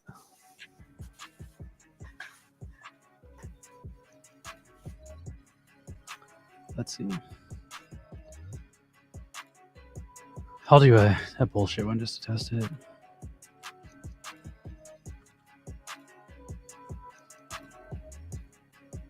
We'll do it live. Fuck it. This is how I assumed this would go. Nothing ever works correctly the first time you do it. I forget who it was. It was like, you should announce that shit's going to go wrong. Like when we were promoting this, I was like, but it's going to. Like,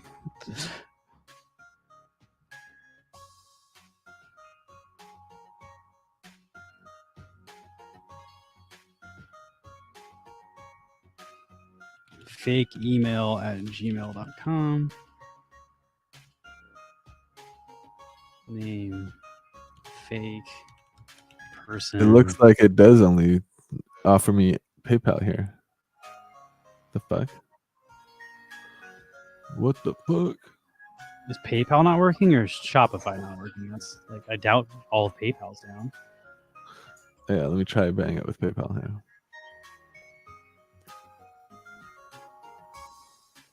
Okay, free shipping. Let's see. Can we add more payment options? Yeah.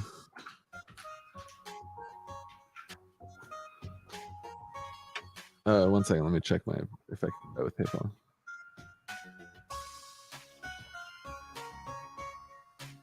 I would guess no, based on every other person saying it doesn't work.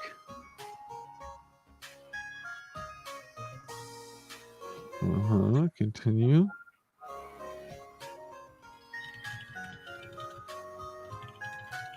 There was an issue processing your payment. Yep. Accepting credit cards is a method of payment. From the cart screen, tap checkout. We'll figure this all out live. Yeah, right. Apparently you gotta.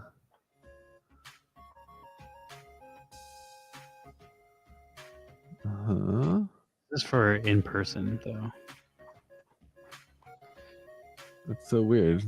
I totally thought that. Well, let's see. The reason we're using Shopify is so this shit doesn't happen. It's so frustrating. Right. The fuck is the point of your thing if you can't accept payments? Yeah, that is a little weird.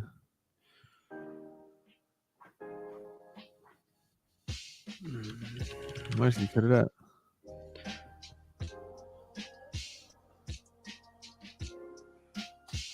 Let's see. There we go. Setting up Shopify payments. Here we go. Your personal or business registration number, identifier, and your banking information. We probably haven't set that up.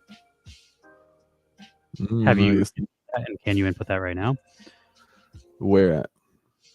I'm sure in the Shopify settings Yeah, somewhere. here it is. Let's see. Yeah, let me see. I doubt this is going to be ready to go right now, though. Oh, there you go. Venmo also doesn't work. All right. Willowbard says, for your Shopify admin, go to Settings, Payments. In the Supported Payment Methods section, click Add Payment Methods. Search and select by payment methods or by provider. Choose a provider from the search results and then click Activate.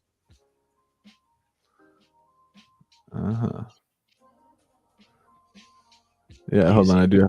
I have to give it my business details though, since it's a business account. So give me a second. Yeah, that should. Most of that information should be in our private chats with Mark, I think. Yeah. Let's see. It doesn't make sense to me why PayPal is just not working though. Like, why are we paying for Shopify if they can't process orders? Is the whole fucking point. Why does shit never work?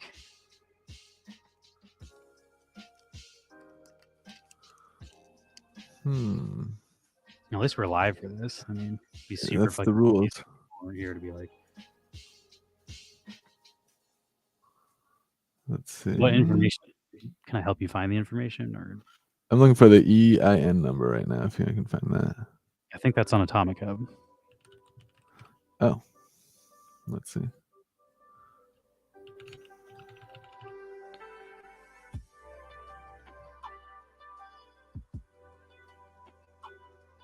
See. Oh, no, that's the UBI number, not the EIN or whatever. Yeah, UBI that's is like Atomic Hub. the EIN number. I don't think it'd be on Atomic Hub. That's like our tax ID number for our business. I'm pretty Is sure. it because our PayPal's not attached? Is that why? Is there a PayPal attached to the fucking thing? Because that would make sense. If there's no PayPal attached, we can't get the money. Is there a PayPal attached? I need to just log into Shopify. Yeah, Back yes. Still, I've never logged into our Shopify, so I don't know how any of this shit works. But I'm guessing that's the problem. That makes 100% sense to me. We probably didn't link a Shopify, so there's nowhere for the money to land because you can't just pay. Like you can't just pay PayPal to nothing. There has to be an email attached, right? No, So I we- linked our Neon Space email for that, and it says it's active. Is there a bank attached to that PayPal though? I don't think we've ever used that for PayPal. Like I don't think that PayPal account's active. Okay, yeah, maybe not. But also we should try to add the other payment thing. Yeah, that's Is what my I'm doing screen right still sharing? I can't tell if I'm. I feel now. like Your it's screen short. is sharing. Yes, you're sharing the. That's fine. Yeah. Let me just go to Shopify on this. Let me fucking set this up. I bet if you just search what is it, EIN? Yep.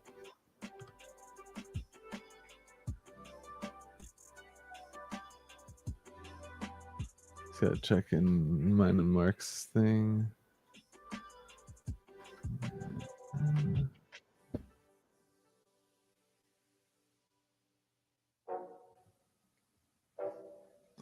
Yeah, let's see. I know Mark has it. I don't know if he ever texted it to me.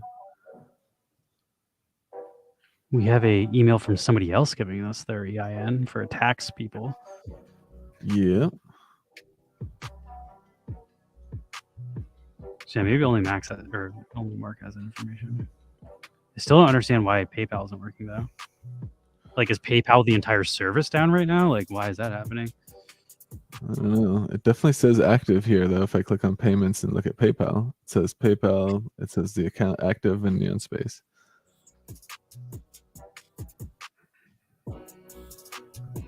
Let's see. Yeah, I don't know what 31 that- said it's not working in the last 24 hours. Don't think that's Weird. widespread outages. No, I'm trying to. Let's see. Business type LLC. EIN is. Wait, actually, what is this? No, that's why the hell are like somebody sending us their EIN in our email like 45 times for this climate change thing that we donated to. Oh damn.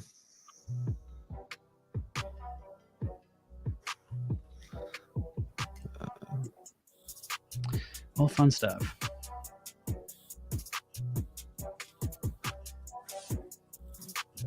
Let's see if I can log into Shopify.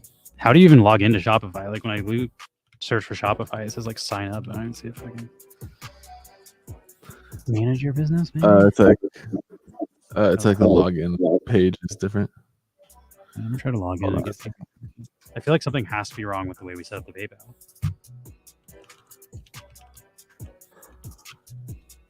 I guess try logging into just like PayPal's website and seeing if that is set up.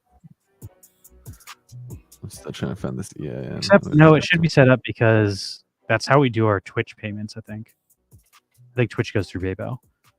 I don't know. Yeah. Mark would really be helpful for this. He does all of this for us. Yeah. All right, I'm signing into Shopify.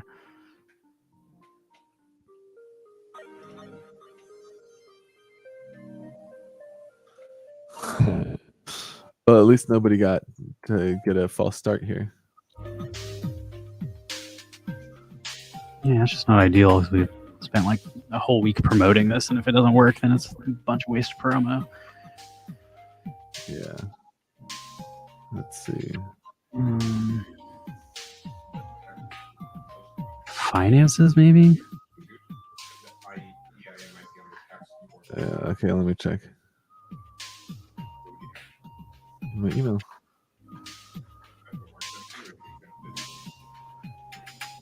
Email. I think. Let's see. I'll figure this out. Sure, it's part of this. It says you haven't added a Shopify payments account yet. I wonder if that's why. We have nothing. 0 to 3 steps for payments completed. I think that maybe has something to do with it. Maybe. Let's see. One.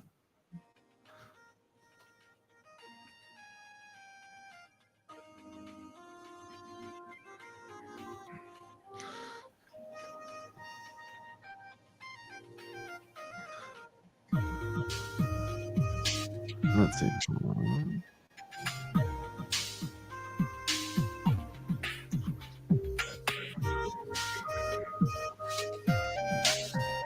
It's not 10:09. It's 10:01.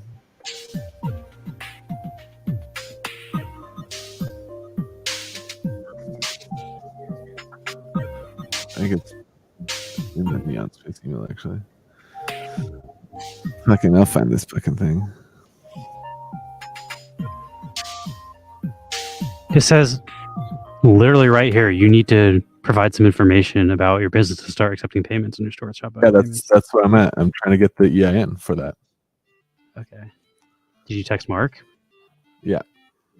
Okay. I'm gonna find it here in our email, though. I'm pretty sure it's in the X form. Yeah, it says Neon Space NFT account connected, status active to receive payments in foreign currencies. That's what I thought it was. All right, let me try logging into the Neon Space here. Also, sorry if the chat's saying stuff. I'm not reading the chat anymore. I'm trying to solve this problem. This is it, right?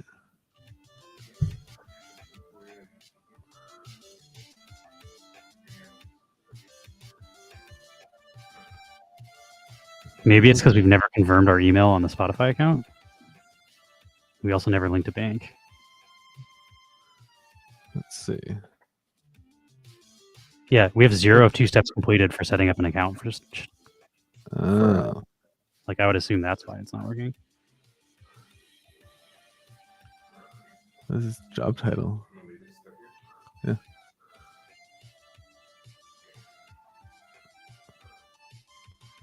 Oh, okay. Hold on 1 second. I'm finding this thing out now. I found the numbers I need.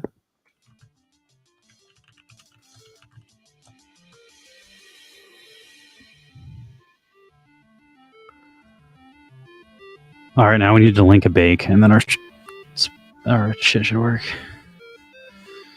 Choose your bank. I don't know our information assigned to our bank either. That's all, Mark. Yeah.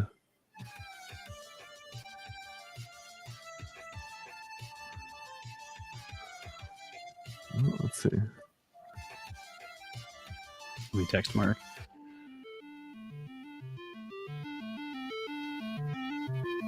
Did Mark text you back or no?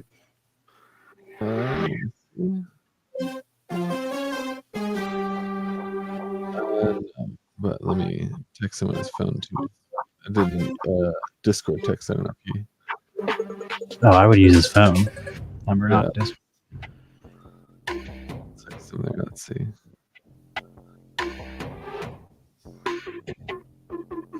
Pleaser said maybe cancel sale today and try again later. I don't love doing that. Could try it again later when we're on with Burst. Try to figure it out before then. If we do that, we should take the sale down right now and like announce it then. Yeah. I feel like that might be the move here. Since You know how to sign into our Bank of America account?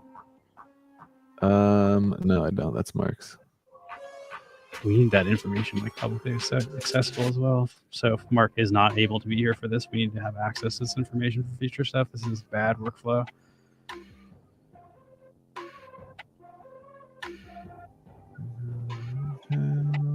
See, Eric sent me a message. I think we found the problem, Eric. I just need to know. Maybe it's just Neon Space NFT.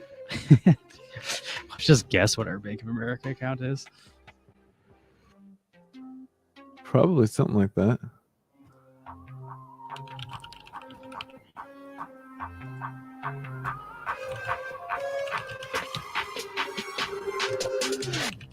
Let's see. We'll figure this I don't know. thing We out. have maybe I'll chat. Like, would you prefer us to stop this and then restart it so it's more fair, or do you want us to figure this out now?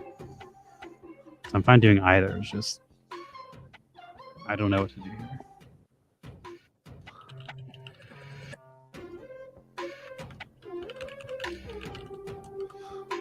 Let's see.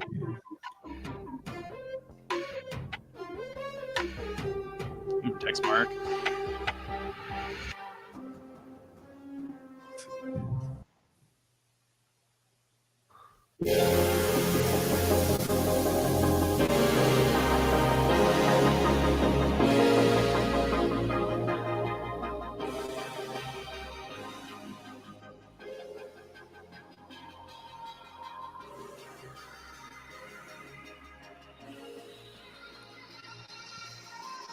I just need this other piece of data.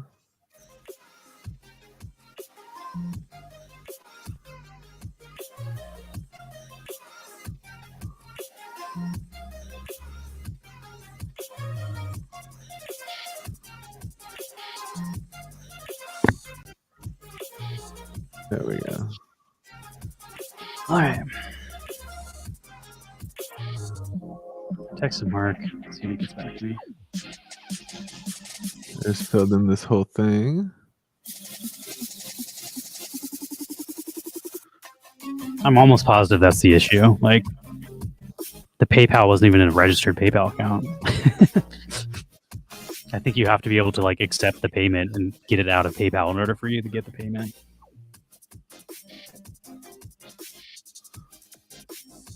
Oh, I see.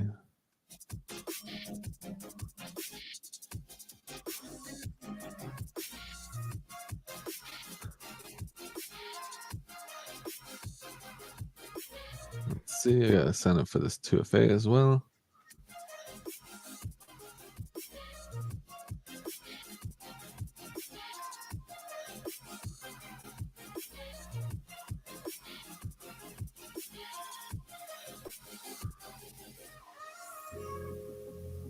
Done. Add banking information is the last step here.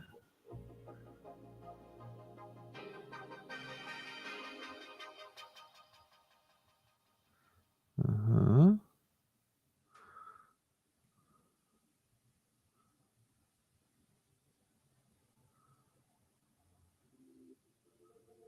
Uh-huh. And then we have a Bank of America account, right? That's what I'm trying to get from Mark. But yes.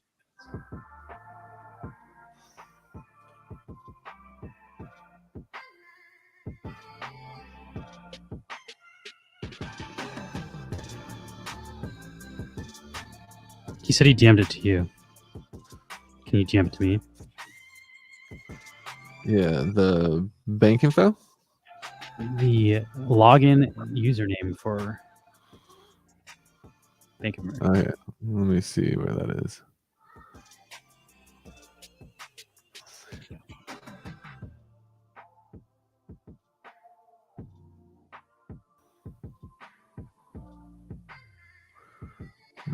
So I'm one step away from linking our PayPal account if I just have the Bank of America login.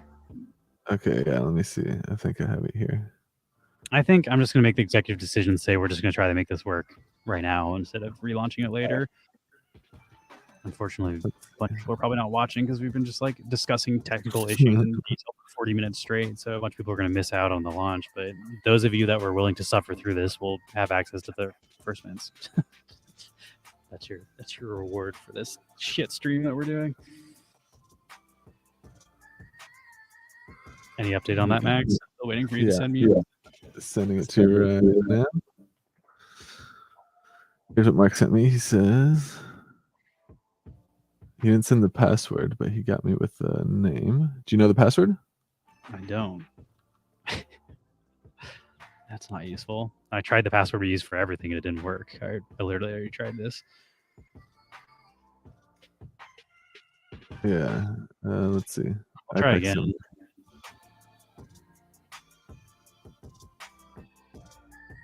Because I assumed it would just be Neon Space NFT. That makes no sense.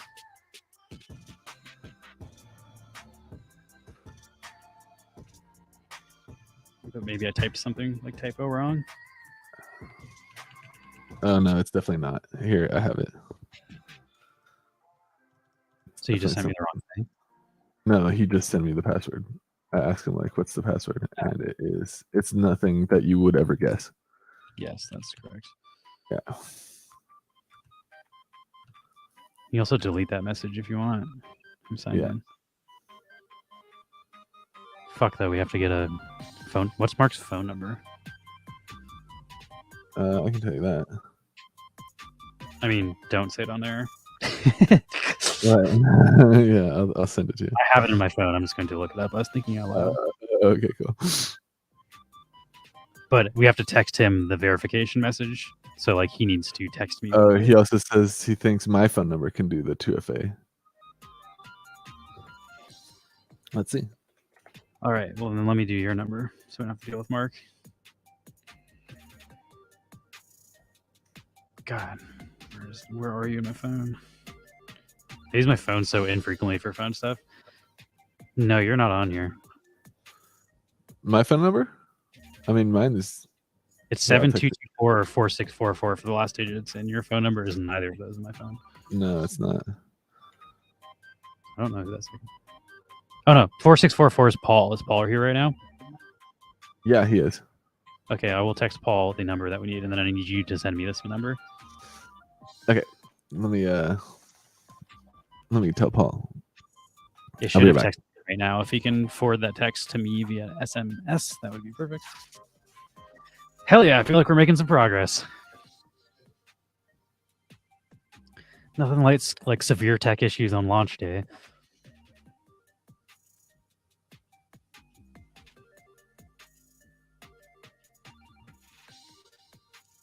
I'll do an announcement after we fix it, Eric, if that's okay. So I would like to let people know it's working functionally and not have to ping them again to be like, hey, we're going to get it working soon. And then ping again saying it's working. Like I'd rather just be like, hey, now it's working. Sorry for the delay. And do one last ping. So if we can sort this, I will do one last announcement in Discord.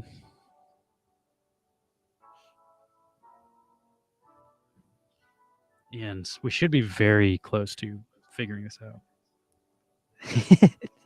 Paul forwarded me a text that starts by saying, do not share this code. That's funny. That's exactly what he's doing.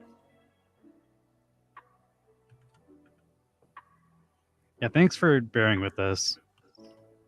I assumed something like this would happen on drop day.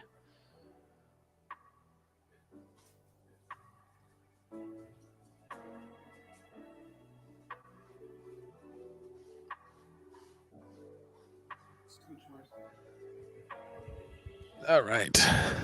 Did you get that? I sent. Yeah. Okay, cool. God, it's loading. So securely transferring you from Bank of America to PayPal, and it's just spinning.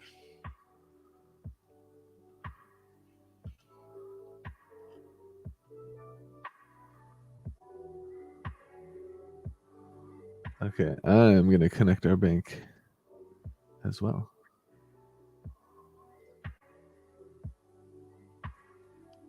For some reason that might not have worked. You might need to get it again from Paul, but we'll see. Hope it works because Paul's on his way out in a second here, I think. Try one more time. I think it's because it took Paul so long to message me, like timed out. Oh, okay. Let me know when you do it so I can go over there and tell him to do it. I got to retype in the information. I need the password again too. Fuck. The one that you deleted that Mark sent you. Okay, here's that.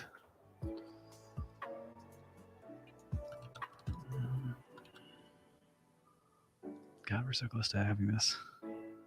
All right, should be texting Paul again. Yeah. Hey, Paul, can you send that text? Can you forward that text to Lewis again? It like timed out on the last one. This time I will not hit refresh. I'll just let it keep loading.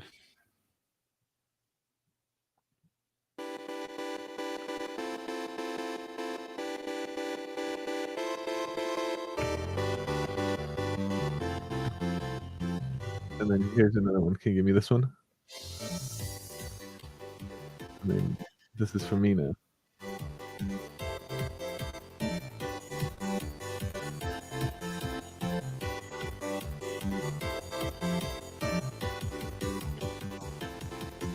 And then after, what the fuck? It says we're having technical issues connecting the site for some reason. Unfortunately, we don't know when this will be resolved. Please come back to try again later. Fuck you, PayPal. Seriously.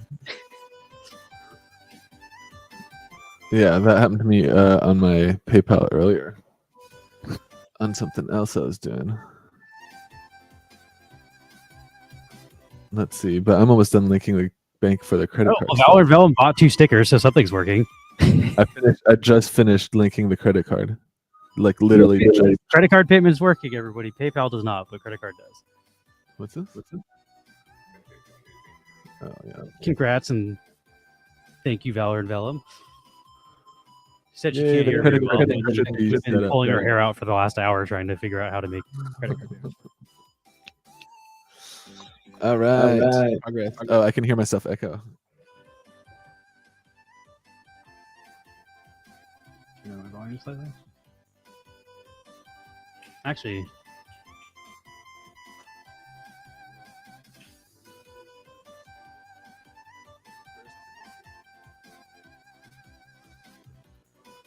all right. So I guess I'll do a announcement Discord now. Excellent. Fuck. I feel like I'm glad that we started this with just 100 stickers. like that was a good test run. Everything, what is it? Murphy's Law, right? Everything that can go wrong will go wrong. And it has. Yeah. Pay acquaintance. I like that too. Yeah, PayPal. Not lately. Oh, damn. This fork is just right in my face. All right, let's do a.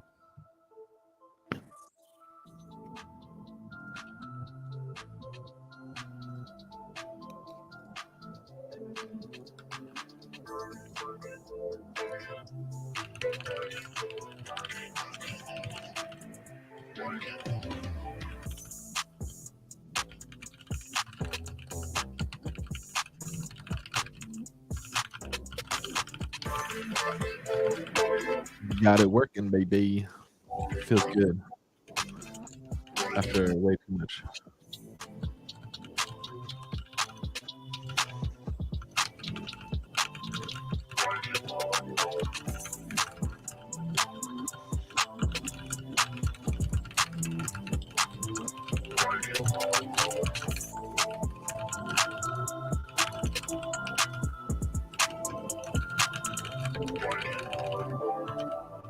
Okay, I'm typing the.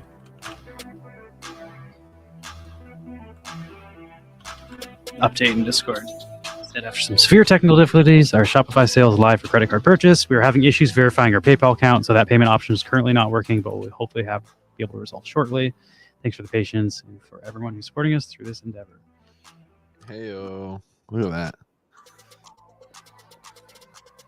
that. I am making a mess of my expensive Bitcoin shirt. So yeah, I don't know if it's whatever, like PayPal's just not working right now. I don't know if we can fix that, especially like PayPal was not working for me like independently of this earlier as well. So maybe it's a PayPal thing, but we'll double check with the settings and shit. I'm gonna have to go rewatch our VOD to see how much time we just spent on that, but I feel like that was at least an hour of Shopify's not working. Huh. Yeah, that's at least a relief now that it's working. But right. It is working, so that is a fucking frustrating. relief. That just Like we should do a giveaway to people who hung out through all that nonsense. Thank you for bearing with us. That was crazy. Right. Let's see. Store details. Nothing like live troubleshooting on a stream while also trying to host a stream. Right. That's the good Not even stuff. a little stressful. Let's see. Here we go. Products, orders. Oh yeah, look at that. I got a few. 1, 2. We'll do it live. Fuck it. Holy crap, dude. Someone got 10. Fuck. Thank you. That's awesome. You get nothing. You lose. Good day, sir. All right. Almost ready for my second hour staking, so it's been about 40 minutes.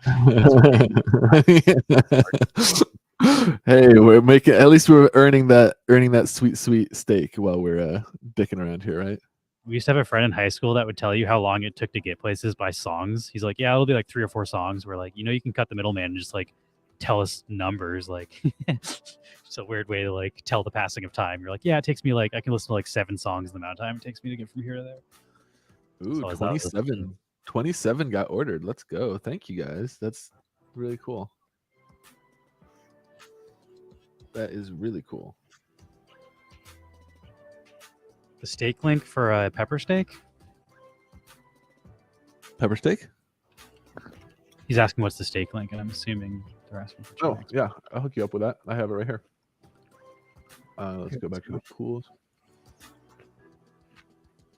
I think the Chain Expo art site's easier to navigate because it just takes you to the proper pool than trying to navigate That's through true. like the interface. that Here's just for fun. Here's the pepper steak.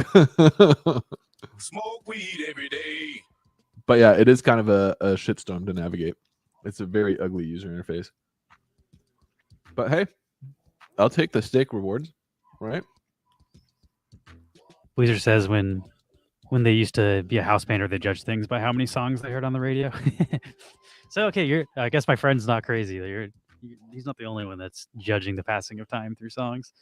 I also kind of do that too, though, because like when I burn CDs, they have about an hour of 20 minutes on. So like when I'm going on long road trips and I'll be driving for like 6 hours, that's one of the ways I use to like know how far into the trip I am. Because I also find if you constantly check GPS, it seems like time's moving slower. So I try not to check I drive a lot from California to Washington State, and you're just going in a straight line up for like 16 hours.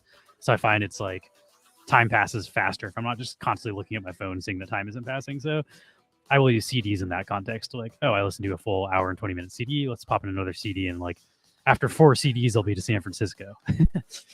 I like an adequate mass thing too, where it's like using it to time your shower, like a few songs. I'll do that. Sing I a would few do that songs too in the 'cause you shower. can have your phone. I used to love having back in Bellevue, like when I lived in Lakemont with my family, we used to have like a shower radio that was waterproof. Ooh, It would hang What's on the- hang on the shower head, and you could like dial in radio stations and jam out while you're showering. I'm always singing songs in the shower, and my current shower song is Valerie with who's Amy Winehouse singing Valerie. I think it's That's, Mark Ronson and Amy Winehouse. Yeah, Mark Ronson. I usually sing that song in the shower. That one might just be Valerie. Mark Ronson's like deceiving. He has a bunch of songs that are hit songs that are Mark Ronson songs that like you wouldn't attribute to him. Like Uptown Funk, everybody thinks is Bruno Mars, but that's made by Yeah, Mark Mark Ronson Ronson. featuring Bruno Mars. But it's on Mark Yeah, Ronson's record. this is another Mark Ronson featuring Amy Winehouse, and this one fucking rocks. I really like that song. I think it's a cover of a different version, like a different band's song, but I like Amy Winehouse just crushes the shit out of it. He also produced Back to Black. So like that album that has all of her hits on it was produced by Mark Ronson. So I'm sure like that was their first time working together, and then she liked working with him, so she like brought him on to produce her album or something. It's probably how that relationship worked. All right. So what are we giving away? Inadequate Mass has got a good smoking doobies kind of like setup for his road trips. I like that too. Smoke a few doobs, cook it up, and then rinse repeat every few hours. You can You give know, not- away. I'm not the one driving though, of course.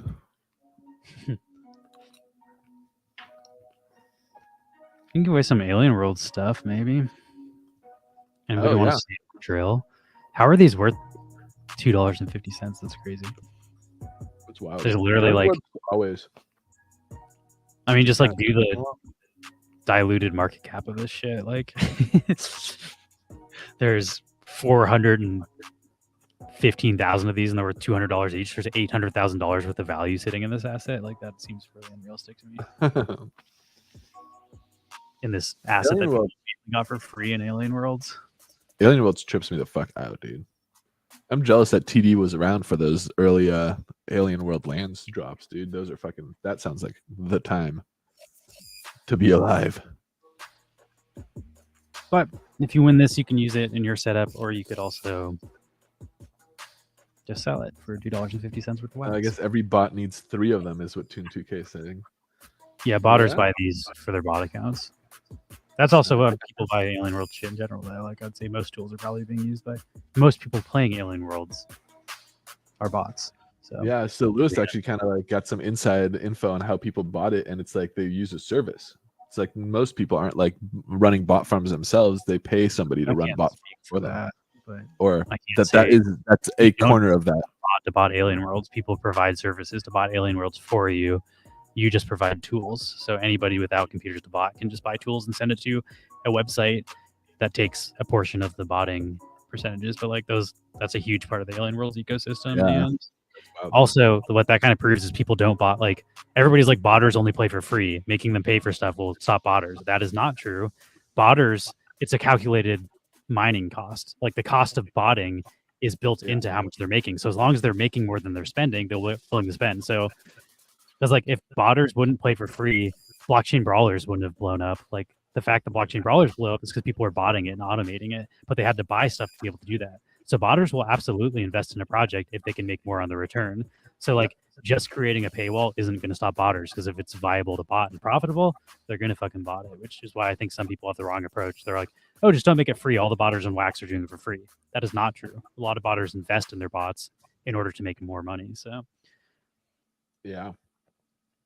I just didn't even realize there was services where people are like, you just I mean, send the other in- things you have to trust those people aren't going to scam you. Like, Yeah, that's crazy. there's always been services for botting on Wax. It's just a lot of those are also scams. So they just steal all your shit instead of, so you're just sending NFTs to people. Like, if they choose not to send you the TLM back, then you just get ripped. Yeah, not your keys, not your coins. So I personally would not try to do any of that stuff. That's super sketchy and shady. But like, it's existed the entire time we've been on Wax. Yeah, I was just not very savvy to it. It's interesting to see all that.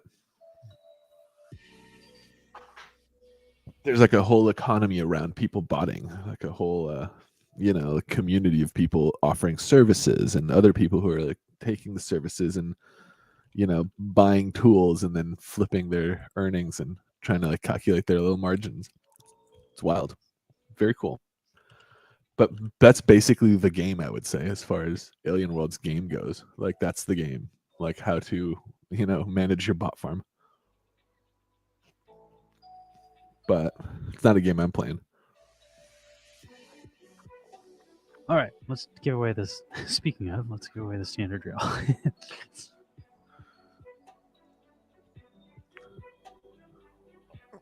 Let's see. 99 people. Now this is an exclamation point play race. 2 hours into our stream. We got there, everybody. Thanks, guys, for like hanging out, for scooping some stickers. I'm fucking thrilled. That's so cool. I'd say it could have gone better, but I still consider this a moderately successful launch. Could have gone a lot worse. I consider this an absolute win. I will save until the stickers show up in people's doorsteps to say this is a successful launch. I'm not going to jinx it yet. So far, it's going all right. I think it'll continue to go all right. Watch, we drop all the stickers in one mailbox, and that mailbox gets blown up.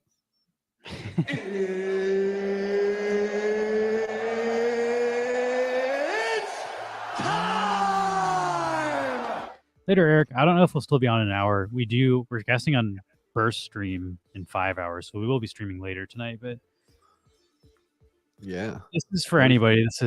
This is for viewers. This is not for the Neon Blend tokens. Exclamation point play. It's an open giveaway to everybody. It's for an Alien Worlds drill. That's hot eye here. Oh, to our station rating. Welcome. Y'all came at the time. We are just starting our giveaway for this is for a standard drill in Alien Worlds. Yeah. You just missed the riveting saga of us. You missed about trying to an figure hour something of out. technical difficulties trying to launch our stickers. So you picked a good time to dodge our stream. Mm. And there's Rax. I don't know if you ever reached out to Rax about the land and your district, but Oh shit, Rex. No, I haven't. I got to reach out to you, dude. I want to find out what you're doing in District 1 Shadow Realm there. I see you're ramping up operations. I'm a big fan of that. But when they're launching like their Novo token, I wonder, are you planning to stake some Novo token to the town hall in District 1 Shadow Realm? Or are you not planning on doing that? Because staking to the town hall, I think, allows the land and building owners within our district to level up our stuff beyond level 3. And I'm trying to do that. Like, I'm trying to level my things up, so I'm trying to make sure I'm in a district where the majority of the people are interested in staking to the town hall. And since you represent a majority owner of our district, maybe you have some insight into your plan for that district. But I'll hit you up in Discord about it. You don't have to like. do you need to own a building to get the token, or is it just land owning? Just land owning. You need to own a land, and then the land has, by the time the distribution snapshot for the token happens, the land that you own has to have a building on it during the snapshot, and you have to have done one transaction on that land during the month. So it's once a month a distribution. So you basically have to have a land, a building, and do one transaction per month to distribute your So you can't just hold the land. You have to be having workers on your land. Yeah.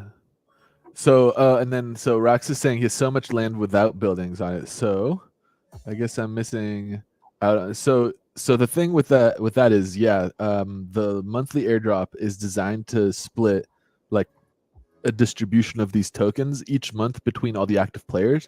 So like, let's just, for simple math, let's say there's 100 lands in District 1, or in the entirety of Novo Pangea. Let's say there's 100 lands, and every month 100 lands give out 10 tokens, right? So everybody gets 0.1 token if you own a land. But then let's say only 50 of those lands have buildings on them. That means now those 50 people are getting those 10 tokens. So now each person's getting 0.2. So you are personally, yes, missing out on the ones that you don't have buildings on that are just empty, but the missing out of that is deepening the pool of rewards to everybody who does have buildings. So all the lands that you have buildings on now get, a fractional amount of the buildings that you aren't collecting on, basically. So you're kind of doing everybody else a favor by having vacant land. What if somebody what if somebody makes a building on his land and then works on it? Then what do you get it? Then you would get it, yes. So if you have your vacant land and you make it like available for renting, and somebody rents it and stakes a building to it, and that building is staked to it during the snapshot, the staked building during the snapshot plus the transaction of somebody staking a building to your land would qualify you for that airdrop, is how I understand it. So it doesn't have to even be like people actively working. There just has to be one in-game transaction conducted on your land plot. So I'm the KY is saying PayPal is working, so all we need to do is verify our email on PayPal and we're good. there we go. Turns out if you don't click verify this is not a spam account, you can't receive payments on PayPal. Yeah, 40 buildings. Fuck, that's quite a few buildings. Yeah, I think I know buildings aren't capped for sure yet, and lands are definitely capped. So if you don't end up staking buildings to all your lands, it's definitely a better benefit for everybody that isn't you. But you are still like going to be claiming from all the buildings that you do own, and they'll get slightly more for each building, each land that you don't own a building on, or you don't actually have to own the building that doesn't have a building on it. But yeah, let's see. Yeah, start building on Rax plots, especially in District 1, so that we know. I don't know. The other thing is, the way that the leveling up works, the way I understand it now, is like people will need to stake to a town hall so that the people within that district can level their stuff up to a higher level. And then that stake has to be maintained so that you can actually deploy high level buildings into a district. Like if everybody were to pull their stake once we all level our buildings up to like level 4, we wouldn't be able to stake our buildings in that district. We'd have to go to a district that has a like level 4 stake weight. So it isn't like we could just stake it for a short time, all level our shit up, and then unstake everything. Because if we unstake everything, we'd have to move our building somewhere where that stake still exists. I'm excited to see how all this. I think it's an interesting like within their economy. Let's give away some French fries from Tourist Station. Thanks for the raid, Tourist Station. If you don't know, Tourist Station's a game on wax where you can own NFTs and use them within the game. These French fries are spawnable in game. And I assume most people came from Tourist Station are aware of it, but I guess for our audience, we enjoy the Tourist Station team. They also built the 3D for Nova Rally Racing. And this is sort of their passion project. It's not really a play to earn. They don't advertise it as ROI or anything. It's just for fun. And they're trying to make it like Stardew Valley and The Sims, which I really like Stardew Valley. So I'm excited. It's one of my favorite It's also projects. coming along like pretty great. Like it's developing a lot since like I first popped in versus like the last time we looked at it a few days ago. Like you can like plug in a controller now. You can walk around with like the WS. What are those other ones? A and D. Also, thank you to everybody. I haven't been addressing everybody, but like I'm the KY and Pleaser, everybody that's buying stickers. Thank you so much. We appreciate it. Yeah, that's super dope. Definitely missed the chats, but we're not reading your chats on purpose. Yeah, I gotta see these. We love the support. Yeah, baby. I was so stressed out like 30 minutes ago. Like just being where we are right now is a huge relief. Like yeah. When stuff goes Yeah, wrong, it's fucking stressful. Feeling good. It was a little stressful. I feel like this is the first time I've ever done anything like make this kind of This thing. is the first time we've done really any sort of online sales. Like the closest thing I've done is like run a band camp for my band, which sells like, I don't know, that shit's all set up for you, pretty idiot proof. And also it's like I was mostly selling digital stuff. I did start selling CDs at one point, but even those I didn't really sell online as much as I sold. Like I would sell my CDs at concerts for cash rather than like have a web shop for them. Only 42 left. Damn. Thank you. Yeah, and I upped the other one to 20, the free claims. I haven't sent any of the free claims out, so that hasn't been used yet. Okay, cool. Like those all need to be, we need to generate all the codes manually and then send them to people. But obviously I'm streaming right now, so can't do that. That'll be the next. That's so cool. I'm excited, and like it gives us also a little bit of more like funds to use to like do more physical drops and kind of expand that like side of it, because I do think that is going to be really fun to like eventually be able to pull.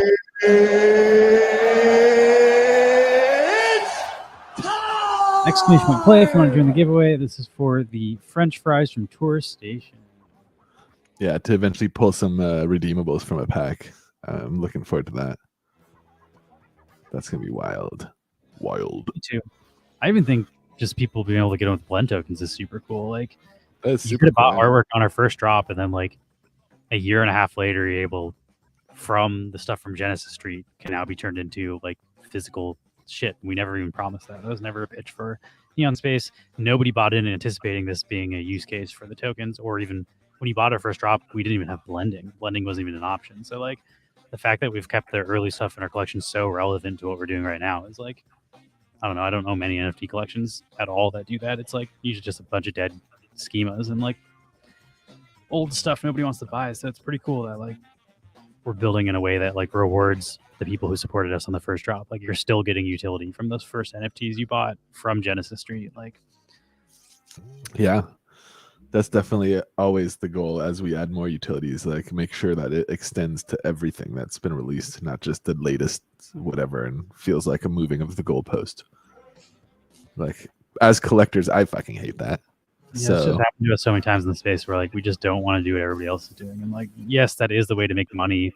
Like, yeah, people couldn't trade into our new artwork with blend tokens, and we just did all of our sales for wax. We would make more wax because our hardcore collectors would buy every drop. But like, that would just leave all of our old shit to being useless. So now our collectors can buy our old stuff, burn it, and then get our new stuff, and it kind of rewards everybody in the ecosystem. But yeah, like it's definitely not the. We could make much more money if we didn't run things the way we did, but we run it from a collector's perspective because we are collectors from our own collection and other collections, and we just do things from the perspective of like what would we want if we're collecting. Which I do think not everybody's running their brand. Like a lot of people are just running like how can I make the most money, not like how can I create the best collector experience. Yeah. And it's definitely like, I mean, we also were in this space when the money printer was going burr. And if we wanted to do a cash grab, we 100% could have. And we started our sales $1 in NFT. yeah. So far, we've never raised them. I'm not going to say we never will because inflation and shit. Like, I can't buy eggs for the same price I could when we did our first drop. Like, why should we sell our stuff for the same price? But That's true. I will say we always priced our stuff super competitively in a time where people were doing crazy cash grab sales, selling like, I don't know, like we did our sale before Green Rabbit and they raised $1 million for their shit, and like we did not ask for anywhere near that. Like we could have. We also sold out immediately and had like a ton of hype around our project, so we could have asked for more money. We could, we sold it in like 8 minutes or something, less than. We know that people get burned when you like, the higher you charge, like the more likely the price is to go down. So like if we started at a low price, it's less likely that like people are going to lose a ton of money buying your stuff. And that's I also feel like every subsequent drop we've had has improved on the previous two, which is really like a point of pride for our collection, in my opinion. Yeah, I think the artwork's gotten better. Like the artwork, the experience, better. The odds of opening the packs have gotten better. Like we adjust every time we do something new, and it can still get so much better, which is the other like exciting part. Like definitely like so many cool things we could add in the future, and I don't know. It's exciting. It's a cool tech space to be in. New technology. Looks like Matt is coming in hot. Man, dude, I thought you were. Oh well, he came from behind there at the end. He was stuck in that tube. He was just kind of floating on the top. Shout out Matt. Matt's been around for a long time in our community. He was the one that was grilling Jimmy when Uplift came on for the last time we ever had them on, and realized that we're not welcome on our stream anymore because we just grilled them the entire fucking time. We're like, hey man, like community's got questions, and we're not gonna not answer these questions. Like, yeah, they did deserve to be grilled. That was also, I was surprised that they even wanted to come back. It was just like, yeah, it's like we're not trying to promote your stuff. We're trying to like get answers, and they didn't have many answers. But you know, hey, at least we we told them, and they were like, sure, we'll still come on. We're like, okay, we're not gonna like pull any punches. I told people to not buy the sale they're trying to promote specifically. I was like, I've literally been telling our community not to buy this, so you can come say whatever you want. But like the second you're off our stream, you'll be like, yeah, I wouldn't buy this for a financial investment. Yeah. Fool me once. You know. It's fun too to be like when you're in the OG like crowd of wax investors, like pretty much, or collectors or participants. It's like pretty much everybody got burned by Uplift. If you go far enough back, if you have a long enough history, like, or Yoshi drops, or one of those legend adjacent projects. Yeah, because Uplift was on wax a full year before they launched Uplift World, so like they were doing their art collection. And they fucking fucked people before they launched Uplift World, which we should have taken note of. I would say they didn't really fuck people as badly before, which is why people bought into Uplift World. That was sort of the beginning of the end, because they used the reputation of doing their art collection, which they didn't as much fuck people over with. They also I don't know, they had hype behind the project too at the point. Obviously, like you can't raise millions of dollars for Minecraft if you don't already have hype going, but like the hype came from the art project. And then after they launched Uplift, they just stopped doing anything with their art project. So all the people that bought into like the memberships and the airdrops and the sets and like all that just got completely ditched completely, which that should have been the telling point, but you don't know that until they're 6 months into Uplift. And then it's like, well, you're not doing anything with your art project. And they just did the same shit with Yoshi drops and the same thing with everything. They just keep launching new projects and then ditching the old ones. So it's like a serial pattern, but we didn't necessarily know it was a serial pattern until we recognized the pattern, which took time. True. It's not really a pattern until they do it like a few times. So this is also true. I spent a shit ton of time not only in their game, but promoting their game. Like I onboarded a ton of people. I was working as their customer service. The way you log into their servers is convoluted and just plain stupid. Like it doesn't make sense. It's super complicated. So like they didn't have a customer support team. So I was basically in there like teaching people how to log into the servers, how to like run the plugins, like how to run the right version of Minecraft. Like, oh no, you can't get it on Xbox or PlayStation, you need the PC. Like I was like full-time working as support for Uplift, trying to onboard people to the project because I believed in it. And that's also why I feel so burned by it, because it's like it wasn't just me, which I did get very financially burned by Uplift. I convinced a bunch of other people to buy it because I believed in them so much, and all of those people got burned as well. And that was like, I don't know. There's a pretty big fallout in our community after that, as far as like a bunch of like, you can look through the neon, like we have the ranks, we have the captains and stuff. Some of the highest ranked people in our server basically left the entire space after Uplift. Like there's people that were the most active people in our community that just don't even use Wax at all anymore because of Uplift. So like, I don't know, if you've lived through it, it's a lot more than just like, oh, a couple people got burned. It's like they fractured communities, like they turned people off from even want to participate in the space. Like those sort of cash grab projects are really bad for Wax. Like, I don't know, people don't seem to know like the long-term repercussions of this stuff. And like the Wax team just sees, oh, Uplift printed money, that's good for Wax, let's keep promoting their stuff. They don't see the fallout part of it, which is like, like if you leave a sour taste in someone's mouth, they might not even want to do NFT gaming anymore. So like, the next legitimate project comes along and they're not experience with a cash grab. Is bad for onboarding new users, which is like, you're not going to get people participating in anything legitimate because everything has this like sour taste on it now. I don't even want, like, even if Uplift is fully functional, they didn't screw me over, I don't even want to play Minecraft anymore. They like, like Minecraft is now soured. Like I don't want to play kind of agree with that. I also really enjoyed building Neon City and stuff. It wasn't like work or shit, it was fun, and then like that fun got tainted by like their fucking greedy shit, which is disappointing. But it is what it is. I don't know. You live and you learn. I think we're better investors because of it. I also found a lot of the people in the community, like Matt and stuff, through Uplift. So like a lot of our community did come from the community they built, which they then fucked over and then fractured. But like we wouldn't be where we are today without Uplift, as far as like they got us heavily into the Wax space.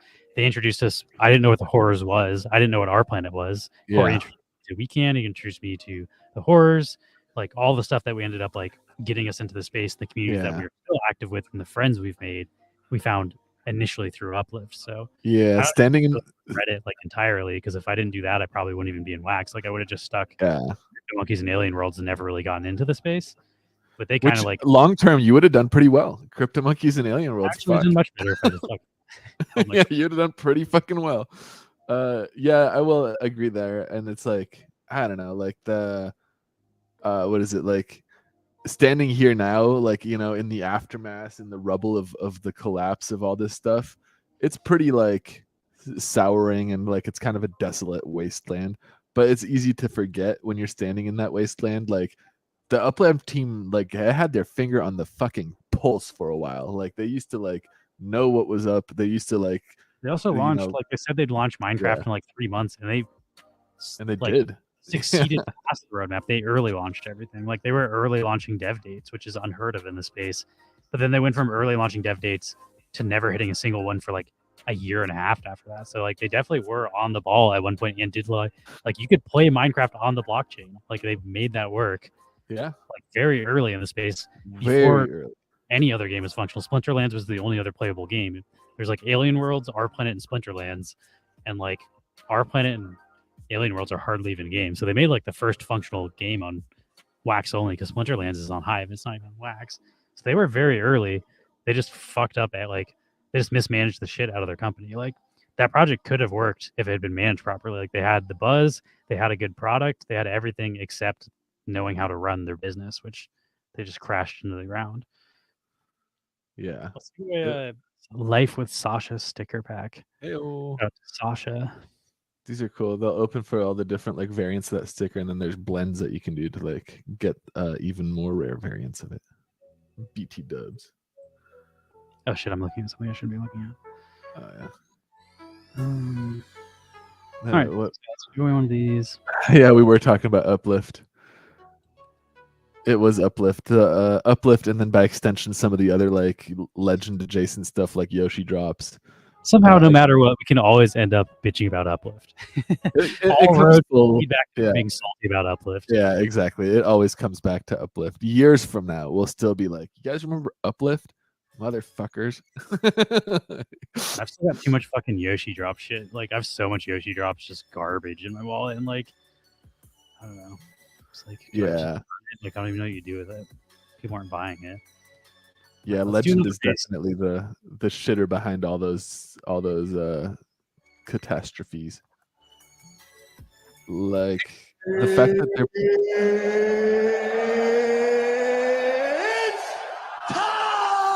The other frustrating thing is they're failing upward. Yeah, they're failing Legend upwards. Music just partnered with Warner Brothers Music, which is one of the biggest labels in the entire world. So like Unreal. they're literally failing upward into larger partnerships after scamming people on Wax. It's frustrating as shit to like Dude, see not this even happening. rolling. He's like gaining Nothing we momentum. can do about it. Like I can't go contact Warner Brothers Music and tell them I got scammed by this guy. Like they're not even going to read my email. Like Yeah, the fact that that's they're the able real. to do this, That's the real frustrating part. It's just like and you they have fucked support over- from the marketplaces. Legend Music is double Yeah. verified on Wax. I reached out to Atomic Hub. I said you should blacklist Legend Music. Look at what they're doing with Yoshi Drops.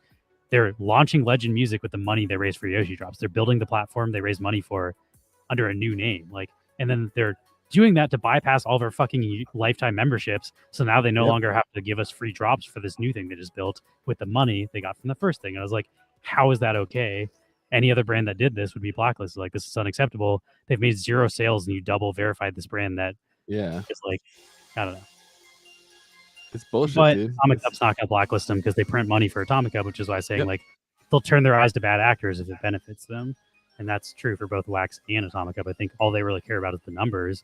As long as their drops are doing sales and people are selling their shit on the aftermarket, Atomic Hub makes money. So they're not really as concerned with the users getting burned, which I don't know. I can't speak Yeah. for Atomic Hub and I can't say that's their intention. I think it's more like they're just focused on money and they don't care about what happens afterwards. They're not like actually trying to fuck over the community. It's more of like an unintended Yeah. consequence of the way they're doing business in a decentralized fashion. Yeah, And there's an argument that like they shouldn't even be centralized in the first place. It's not their job to stop bad actors. I agree with that too. Yeah. It's just hard to see like they're and basically don't like verify people.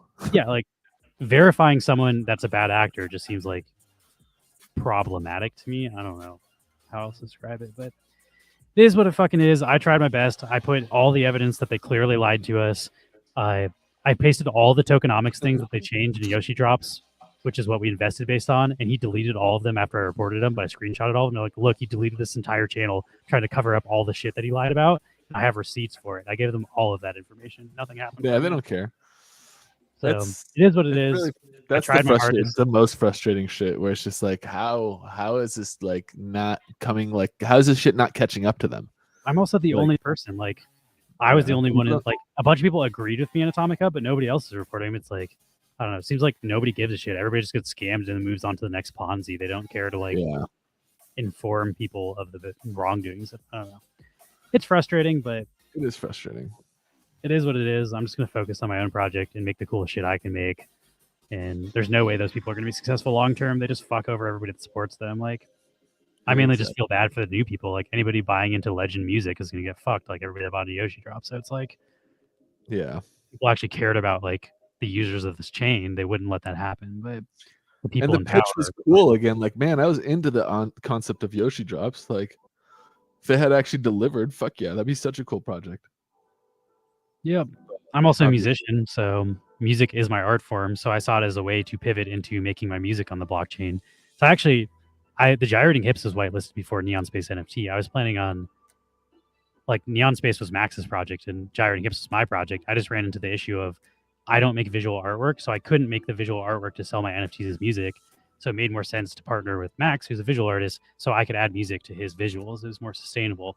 But like, I was trying to get into it as an artist, so like, I got fucked as an investor. I got fucked as a collaborator. Like, every way you could have gotten fucked by Yoshi Drops, I did. I signed a contract. They own the rights to one of my songs on the blockchain that they never released.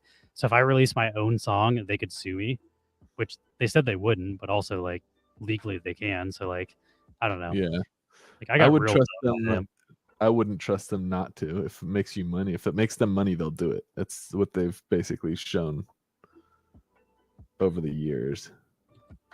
I used to defend Yoshi, but at this point, I think he's complacent. Like Yeah. I've addressed problems to Yoshi directly about stuff that's happening, and he does nothing to fix it. He doesn't give a fuck. Like, No, if he doesn't cared, care. he would protect the users that are buying into the thing with his name on it.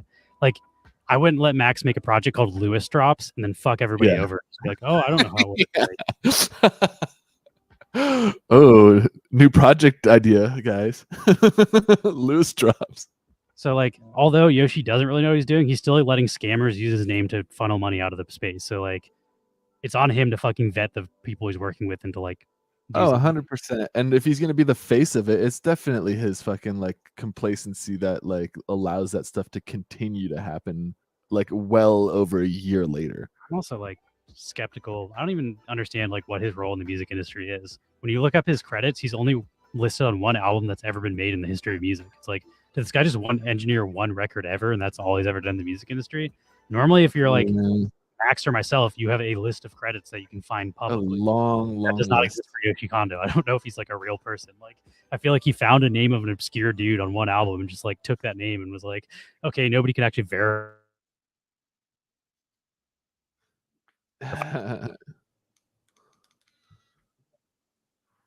Wait, Oh, no, you're- I don't know. My computer may not be freezing right now. yeah, your audio froze for like a second, but it's back now. My screen's frozen though, so it might not come back. I'm gonna write down who won this marble race in case I'm not able to type that. Yeah. Selenick. But yeah, I definitely agree though. Like the Yoshi stuff has been probably one of the biggest blunders. It's crazy that people don't care enough to let this legend art people like do another thing. And not only let them do another thing, but like partnered with like, you know, Warner Brothers Music and stuff. Like it's unreal. Especially as Yep. people who are trying to do right by their following and community for so long and not like money grab or exploit or any of that. And it's just like, oh yeah, but that's what people want apparently. I don't know. It's fucked up. And again, I'm less salty about people that do that I don't participate in. Like, if I had not promoted Legend and like gone through my way to tell everyone when Yoshi drops some new cool thing that they'll get my music through, then I wouldn't be so pissed off. But they not only fucked over me, I used that false information they used to sell me a product they never delivered to sell that product to a bunch of other people. Same shit with Uplift, where like, Yeah, no, I'm the asshole. That all sucks. the Warner Brother thing is here. I can show you. I don't even want to promote it because I don't want to give them any more fucking eyeballs on their scam ass project. But if you just type in Warner Brothers Legend,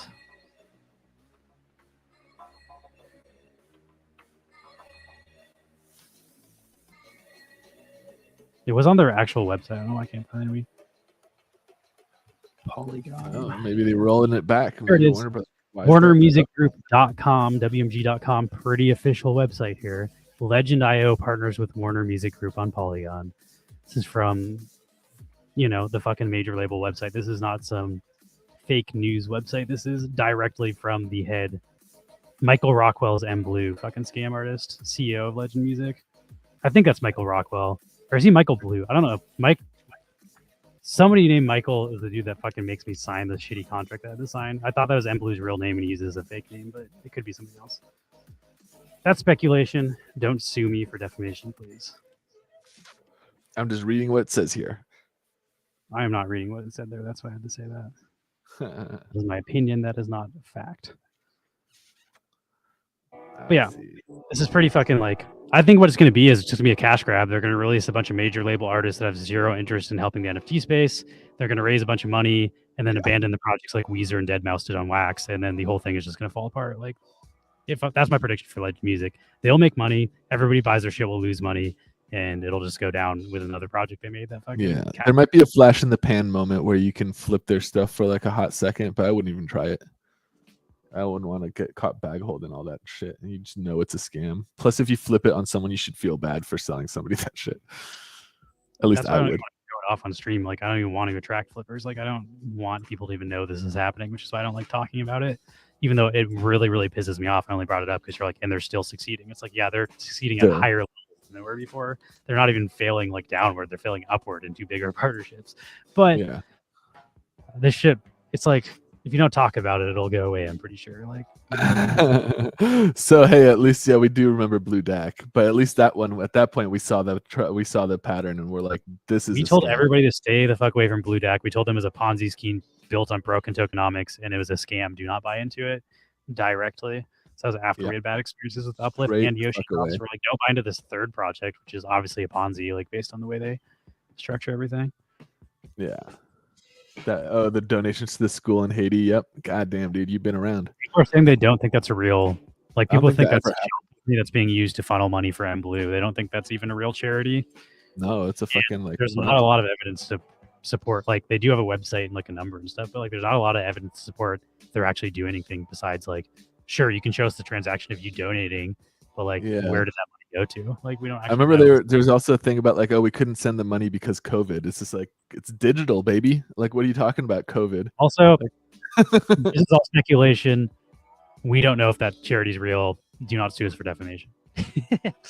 We need to start saying that if we're going to start wildly speculating about people breaking the law. You can't just say that sort of stuff. But my speculation, which is based on, just seeing the information I have available to me, is that M Blue is behind a bunch of cash grabs and never delivers. That I think is verifiable, that he did not deliver what he promised. But I can't say for sure what his motivations and intentions are. I can't speak for his intent, but I can speak for the consequences of his actions, which have been very bad for the people supporting him. I can tell you his opinion on it when I was in those chats earlier in the days and pointing out things that were fucking like BS and cash grabs. His response, when he would respond, which wasn't often, was basically either pretty much just fucks off once there's a sale, and then he comes back to and when he finally chimed in, it was like, this is a game. If you don't like the way it goes, don't fucking play it. So that's what we said about BlueDAC, and we're like, no, this is a DeFi protocol. Yeah. This is not a game. This is different than a game. Like, you can't tell people it's a game and then ask them, like, I don't know, trying to call like, an if you don't investment. like how to play it, then just don't play it. It's like, it's not a fucking game. I don't play games like this. What's the game? Like, put my money into a thing you for lose money and then they make money. Game. I don't know. Let's see. We got Mick 669. That's a cool mint of this rare pin from NFTopia. Ooh.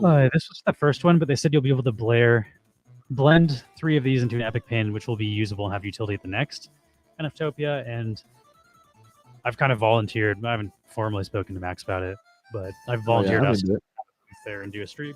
So we will likely be streaming the next NFTopia. It is like DigiCon, but it is run by members of the Wax community and not Splinterlands.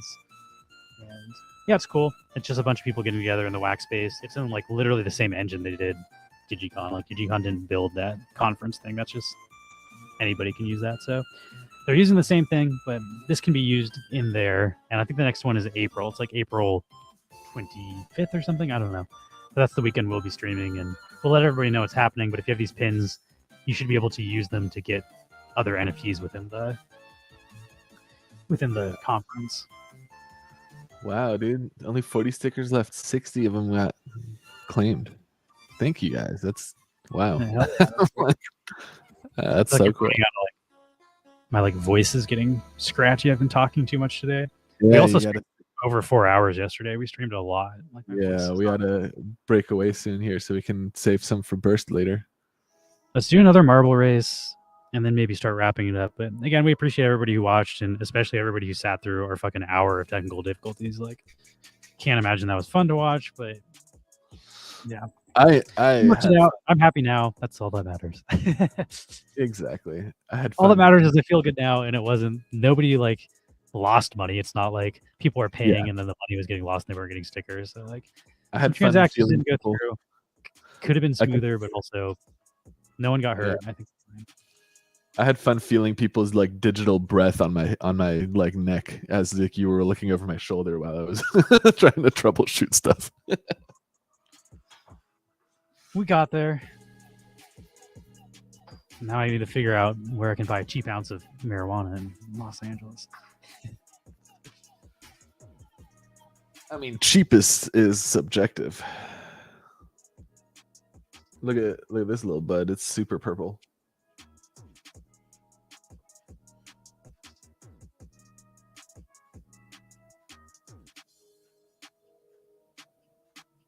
That was me. I'm Polish Dog from Uplift. And that's what I was saying earlier. With the people we met through Uplift, we're still friends with and are all OGs in the space. So the only reason I don't super regret getting into Uplift is because I wouldn't have met all y'all. And yeah, that's true. The community that we've met through the space, and that's what keeps us in the space.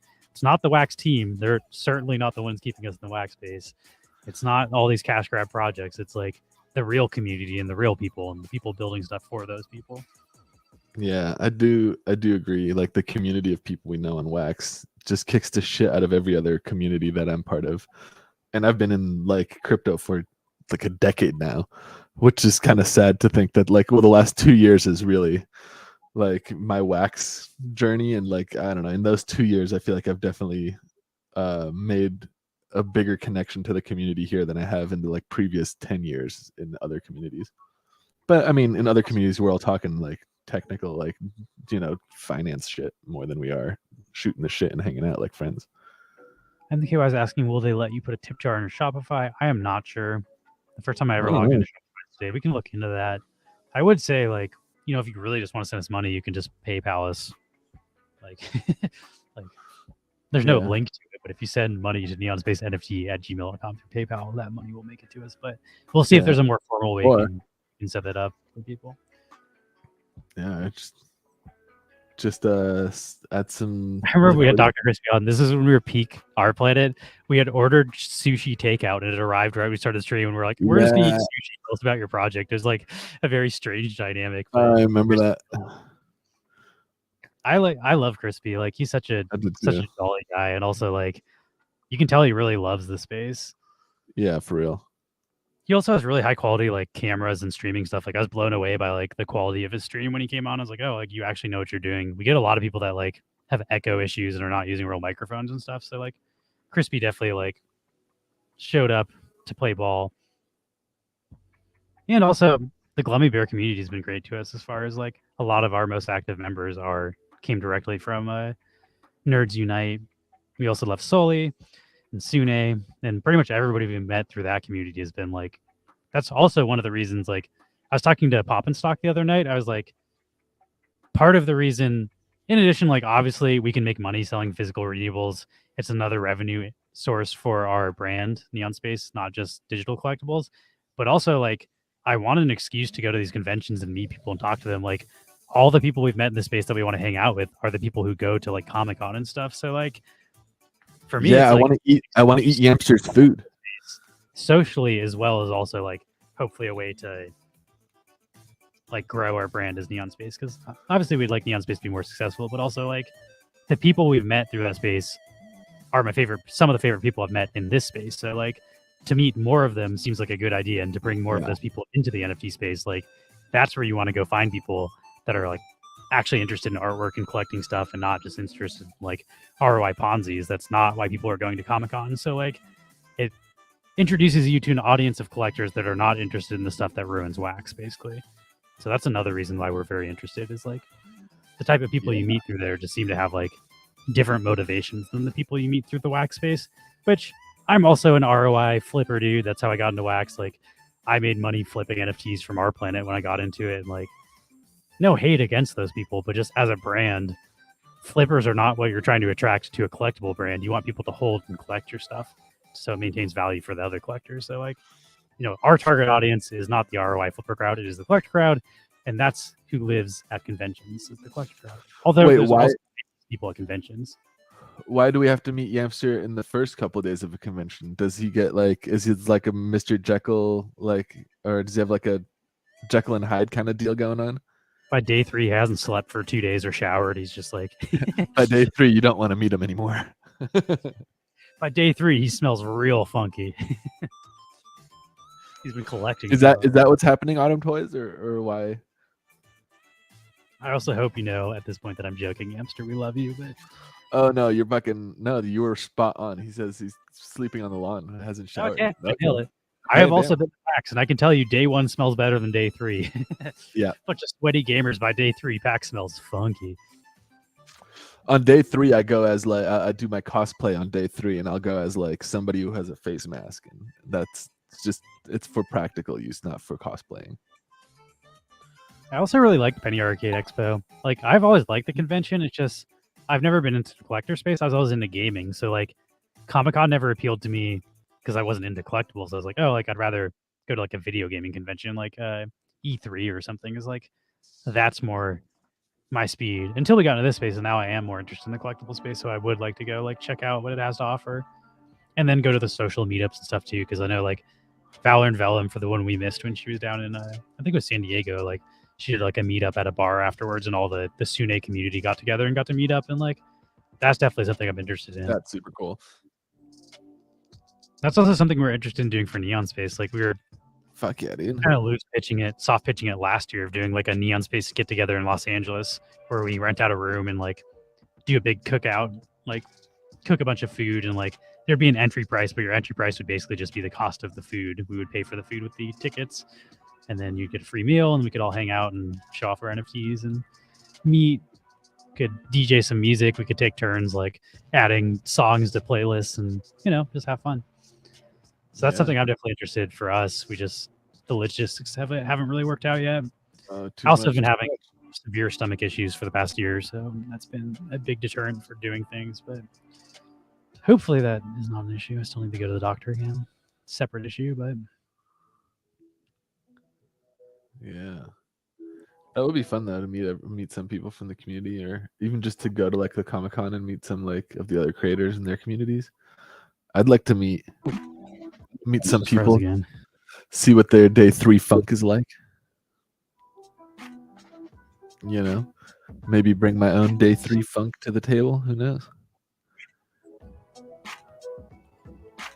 It's the funky funk, the funka funk. Oh yeah, we'd definitely, if we do a meetup, we should definitely do a streaming, like live stream for it too, so that the international crowd and the East Coast homies can also be there, at least in spirit, digitally. PAX East. Is there an East Coast PAX? We used to live in Washington State, so Penny Arcade Expo would happen in Seattle, or near where we lived. So I only know about it because of proximity. I don't really know much. Damn. I honestly know nothing. Like I've never been to an arcade outside of going to the expo. People that run it, like as a comic or something, I think, but I don't actually read the comic, nor do I know anything about the creators of the comic. I was just there for video game swag. Dude, what the fuck? Which place has 7-day convention? That sounds nuts. In Austin, Texas. Oh, okay, South by Southwest. Okay, yeah. That gets pretty funky too. That's like Burning Man. Yeah, music festivals in general. That crowd is pretty stinky. The day 1 funk at Burning Man is probably worse than like day 2 funk at like Comic-Con. The thing about like conventions, I feel like, is that most people will go in like split hotel rooms. So you have like, at least the way I used to do it, you'd go with like 10 friends in one room. There's no way you're all sleeping in the bathtub when we went to PAX. Like every inch of our hotel room is covered in people, and someone's like, "I'll just sleep in the bathtub." Fuck it. There's no way you're taking a shower because like Lewis is sleeping in the bathtub. That kind of shit. So it's like, even if you wanted to, you couldn't, unless. It's also like you do all night gaming until like 3 or 4 in the morning, and then you wake up at like 10 or 11. Like you don't sleep a lot either. You're just like always on the floor just to pass out of the ground. And the second you wake up, you're back in the convention. You're not like dicking around in your hotel room.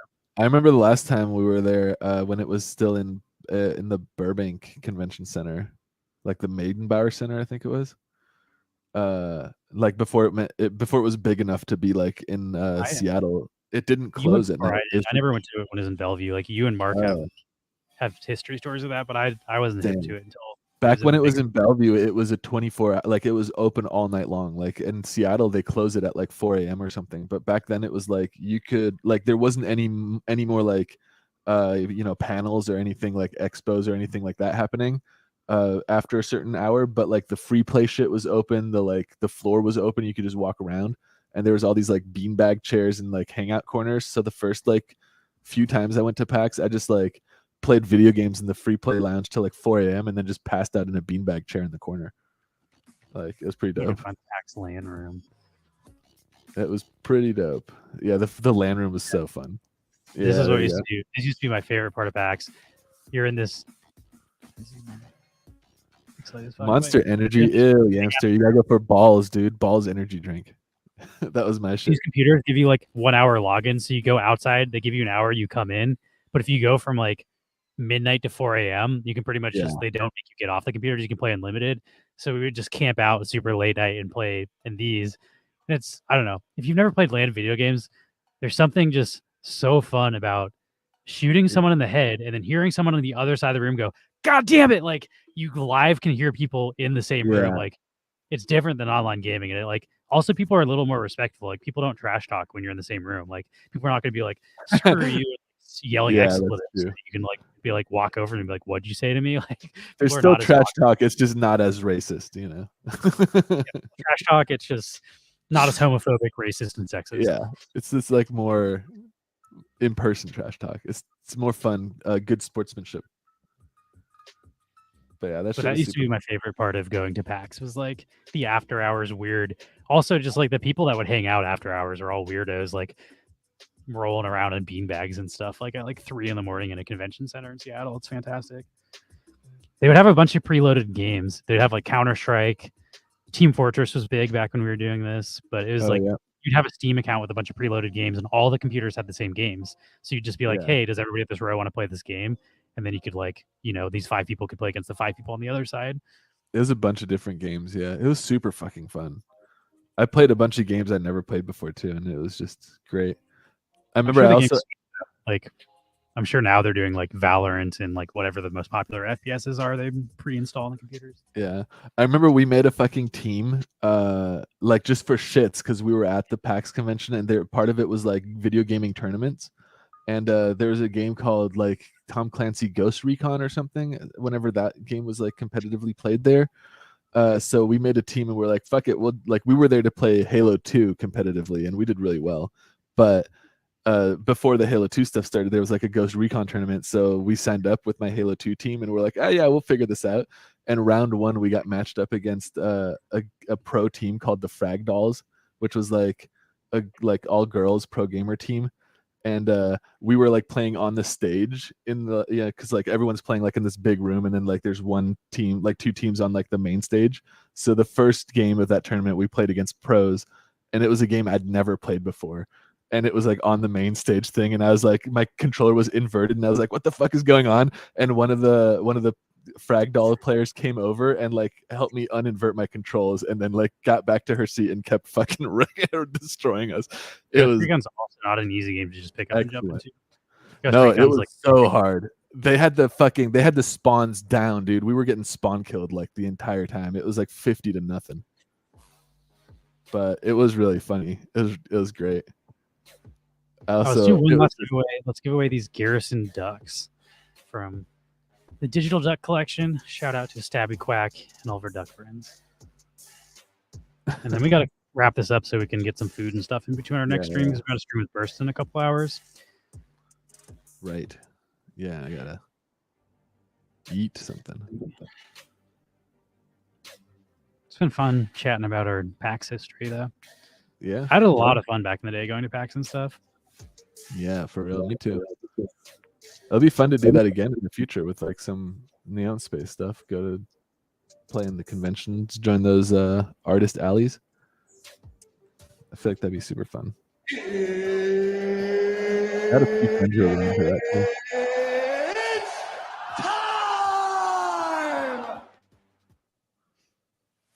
Yeah, this one was set up by. These are set up in like the Seattle Convention Center, where they have like not just video game conventions. Like this is what like major businesses rent out for conferences and stuff too. So they're like, that's like a temporary setup that they build just for the event, and then they take it down after PAX. So that's not like a permanent internet cafe. That just only exists for the short window of PAX. It's pretty fucking epic though. It's like I wonder what they do with all those computers though. Like where do you think they must rent them or something? There's no way they're buying all those computers for just 3 days of use or whatever. I'm sure it's like a contractor company that like whoever's putting on PAX like hires out, like, okay, for the PC room we need this many computers, and then some other company has them and brings them in and stocks that and deals with that side of it. I'm sure it's all like fractioned off. I also did with my brother back in the day. We would do internet cafes, and this was so much better than like the average internet cafe. Like it was definitely like a step above. The other thing is like people use internet cafes for anything. Like not everybody's going to do an internet cafe to play Counter-Strike. You got people like answering emails and shit. Everybody in this room is like trying to play LAN games with other people in that room. So it's much more of a like gaming centric internet cafe. Got Biscuit in the house. Hopefully Biscuit's still doing okay. It seems like I can't tell what the fuck's going on with Wizcron versus Headhunters. In the chat, I saw Headhunters like crying about Biscuit smashing them, but then when I looked, like Wizcron's down like 13 members, and then Headhunters have 99 members between their two guilds. So I'm like, what is happening? The numbers don't add up to what's happening with the chat. Oh. That's a very side note for just Biscuit. Let's see. Last call, !play if you'd like to join this giveaway. And then we're gonna call this. Yeah. Oh, they destroyed your raid base. That sucks. 9 weeknight. Oh no. Damn, 9 weeknight mines on one base. Yeah, I'm not going to say anything publicly about what we're trying to do, but I might DM you Biscuit because we have some behind the scenes strategies we're working on, but I don't really want to expose my alliance's strategy publicly. Can't be blasting that shit, dude. It's serious over here. Lots of people getting fucking stomped on. Like half the In, people have been kicked out of the game if you look at like how many people are in our planet. Yeah. All right, let's rock. Oh yeah. I'm upgrading my next expansion hub here.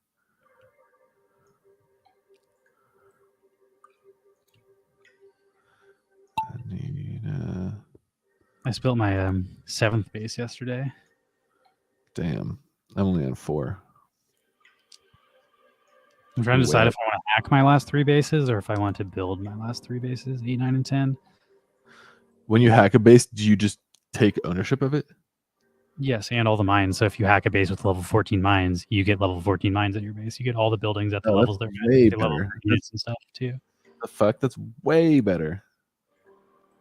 Yeah, it's just not easy to hack people's bases, and you can't choose the location. So if you're hacking someone's base, you're stuck where they are. So if you're trying to do cluster stuff, there's only like Yeah. a certain amount of applicable hackable bases within the range of a Yeah. cluster that makes sense to Yeah, hack if you're cluster. trying to stay in the cluster. We should start spreading the cluster towards bases that we want to hack. I mean, we kind of already are, just because the cluster grows if everybody's building 10 bases in it. Yeah, it's fucking epic right now. Hell yeah, dude.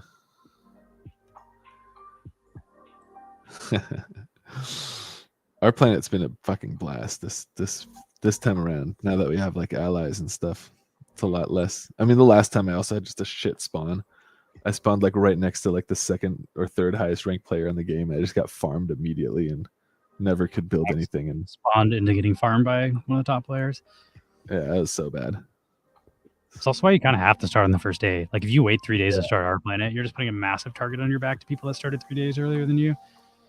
Yeah. And that's sort of one of the issues with onboarding new players to our planet is like there's literally like a 4 or 5 day window that it's possible to play the game, and if you miss that window, you have to wait 3 months to sign up for the next one. That's not a very good like strategy for onboarding the general public. So, like, think if you have to download Counter-Strike and you basically couldn't play until 3 months for them to start like a new match or something, you'd be like, yeah, I'm good. Yeah, pass.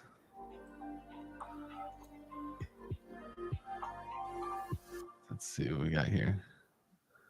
It has been fun though. I'm also enjoying our planet. I hate how much I like our planet. We've talked so I know. hate how their business practices are and all the stuff they did, but it's like, god damn it, they actually like hard So to much- argue for results. At least one of the most functional games on Wax that I enjoy playing daily. I just don't. I tell people not to buy into it. Play it for free. Do the free to play. Grind out the Yeah. free to play, but don't go dumping money because they'll probably devalue whatever you spend your money on. Yep. That's definitely good I might advice. be a our planet ambassador, which I'm also kind of a little torn on because I feel weird promoting a game that I feel like fucked over my investment, but then also it's like we're already doing like promoting our alliance on stream and getting people to join it is what they're asking us to do. They're like, oh, we can give you a creator code, and like every time someone with your creator code builds another base, like you get bonus points or something, and like maybe get free NFTs to give your community. And I was like, well, if everybody in our alliance just types in our creator code, we're already playing with all these people, like, and we'll just be rewarded for it, is the way I see it, more than become Yeah. like our playing shells. I also told them, like, yeah, I'm not, if this is just to retweet everything you guys post, I'm not going to do that. Like, we'll feature your game on Twitch, we'll talk about the gameplay and strategies and stuff, and do what we're doing right now, but I'm not interested in just like retweeting every sale you have and then like shilling it as if your words are my words. So like using your words to sell your product to my community is not what I'm interested in doing, but I will promote your game in a way that I feel comfortable doing it. Yeah. Right. And free to play, it is a fun free to play game. I'm like hooked trying to keep my minds up to date. You need a bit of both. I'm the KY. Rams destroy shields. So when you have a shield on our planet, it can boost your defense by like 50% or whatever. Like, I don't know what a level 20 shield is. Whatever the max percent is, it increases all the defense at the base. So if you send a ram and your ram, you have like more rams than they do, you can destroy their shield. So when they build new units, they no longer have a defensive boost. That's what the rams are used for. The artillery are used for to destroy the buildings. But generally, the order of operations is send rams in your units, destroy the shield, and then after the shield and the units are wiped, then send waves of artillery to destroy the buildings because there's no units to kill the artillery. So you generally send one big wave with a bunch of rams and units, and then multiple smaller waves of artillery after that to blow up all the buildings in their base. Is sort of like the order of operations to wipe the board, wipe a player off in our planet. And then you also want to make sure you save some units to send with your artillery, because they can build units in between your waves of artillery. And if they are able to like somehow build a couple of units, they could kill a bunch of your artillery, which take a long time to build and travel. And it's a huge waste of resources. So it is also nice to like save a small portion of your troopers to just send with the artillery to wipe out any opposition for stragglers in between the rounds of artillery. That would be my guide to rams and artillery. The other thing about rams is rams are defensive. So you can use a ram on every base that you have defense on. Because the way rams work on defense is if you have more rams than them, they don't destroy your shield. Yeah. You get wiped out your server until the next server. It's like hardcore mode in Diablo. If you lose, you're just done. So at all costs, you're trying to not get wiped out of the server. You're trying to survive.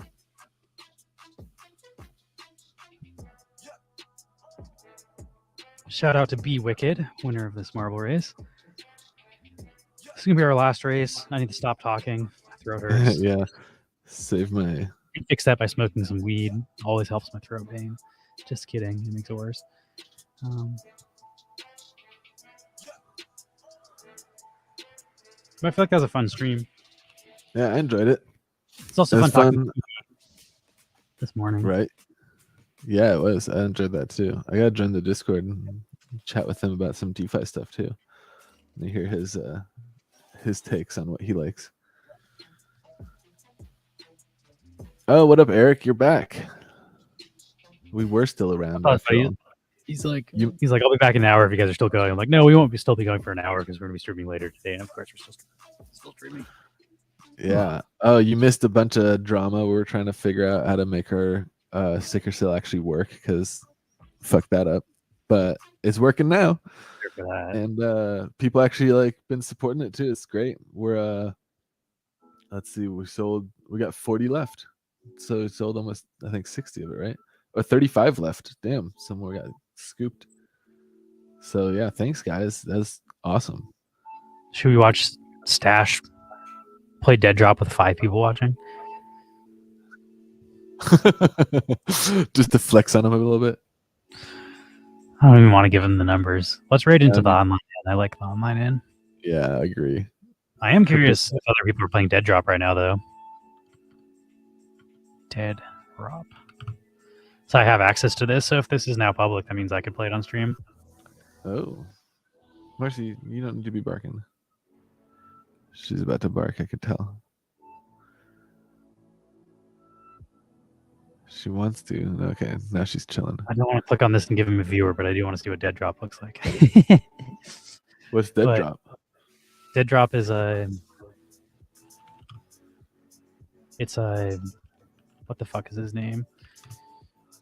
Guy... This dude. Dr. Disrespect's game.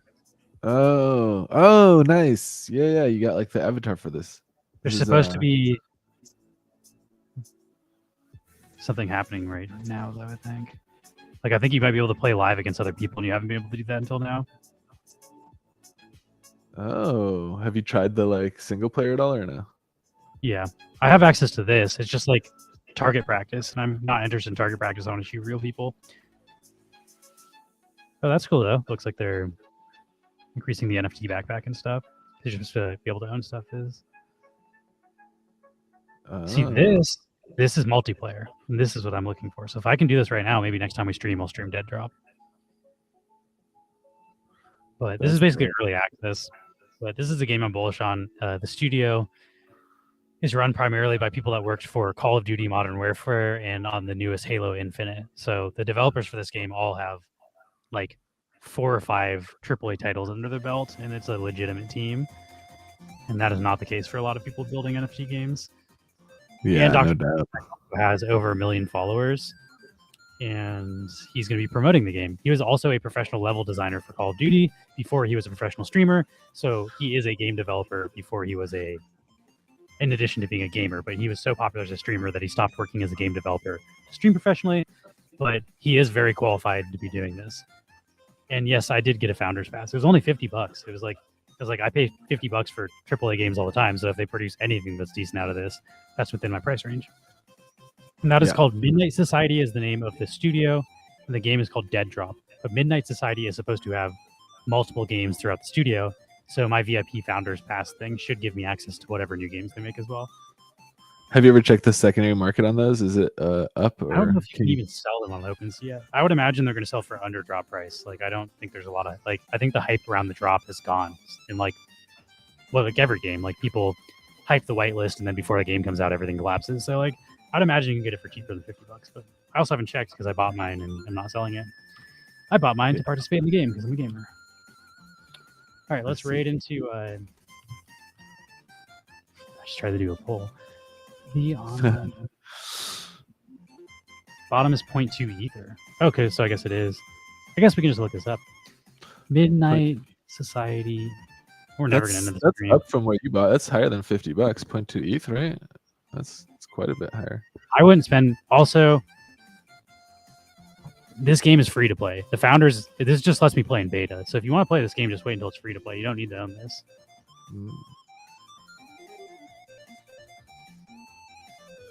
Damn, that's pretty good, dude. You could 6x if you sell your founder's pass now.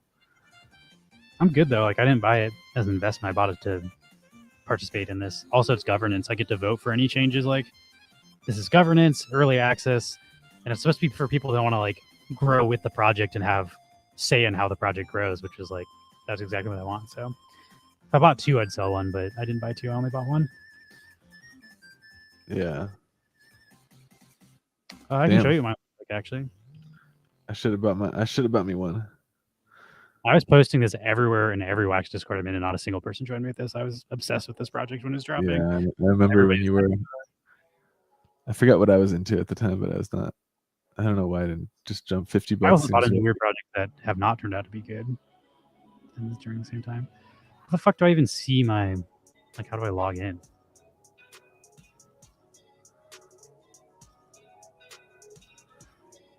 Oh, right. It's on a Near protocol, right? Dead what- drop sign in. Let's see if I can find it. Yeah, I don't even know how to sign into their website anymore.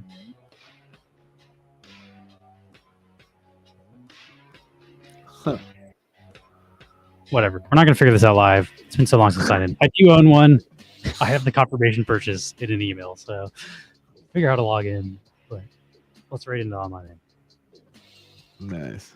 I didn't think it looked that cool, though. I didn't get that rare of traits. Like, my traits were mostly commons. I was comparing them. So as far as traits go, it wasn't crazy. And then the look itself was also not that crazy. I think I got a grenade also. Like, you get a weapon, and I got a grenade instead of like a gun, which I thought was not that cool. So I don't love the way mine looks, but I'm there for the access, not for the like profile picture collection traits. I'm there for the utility that it gives me.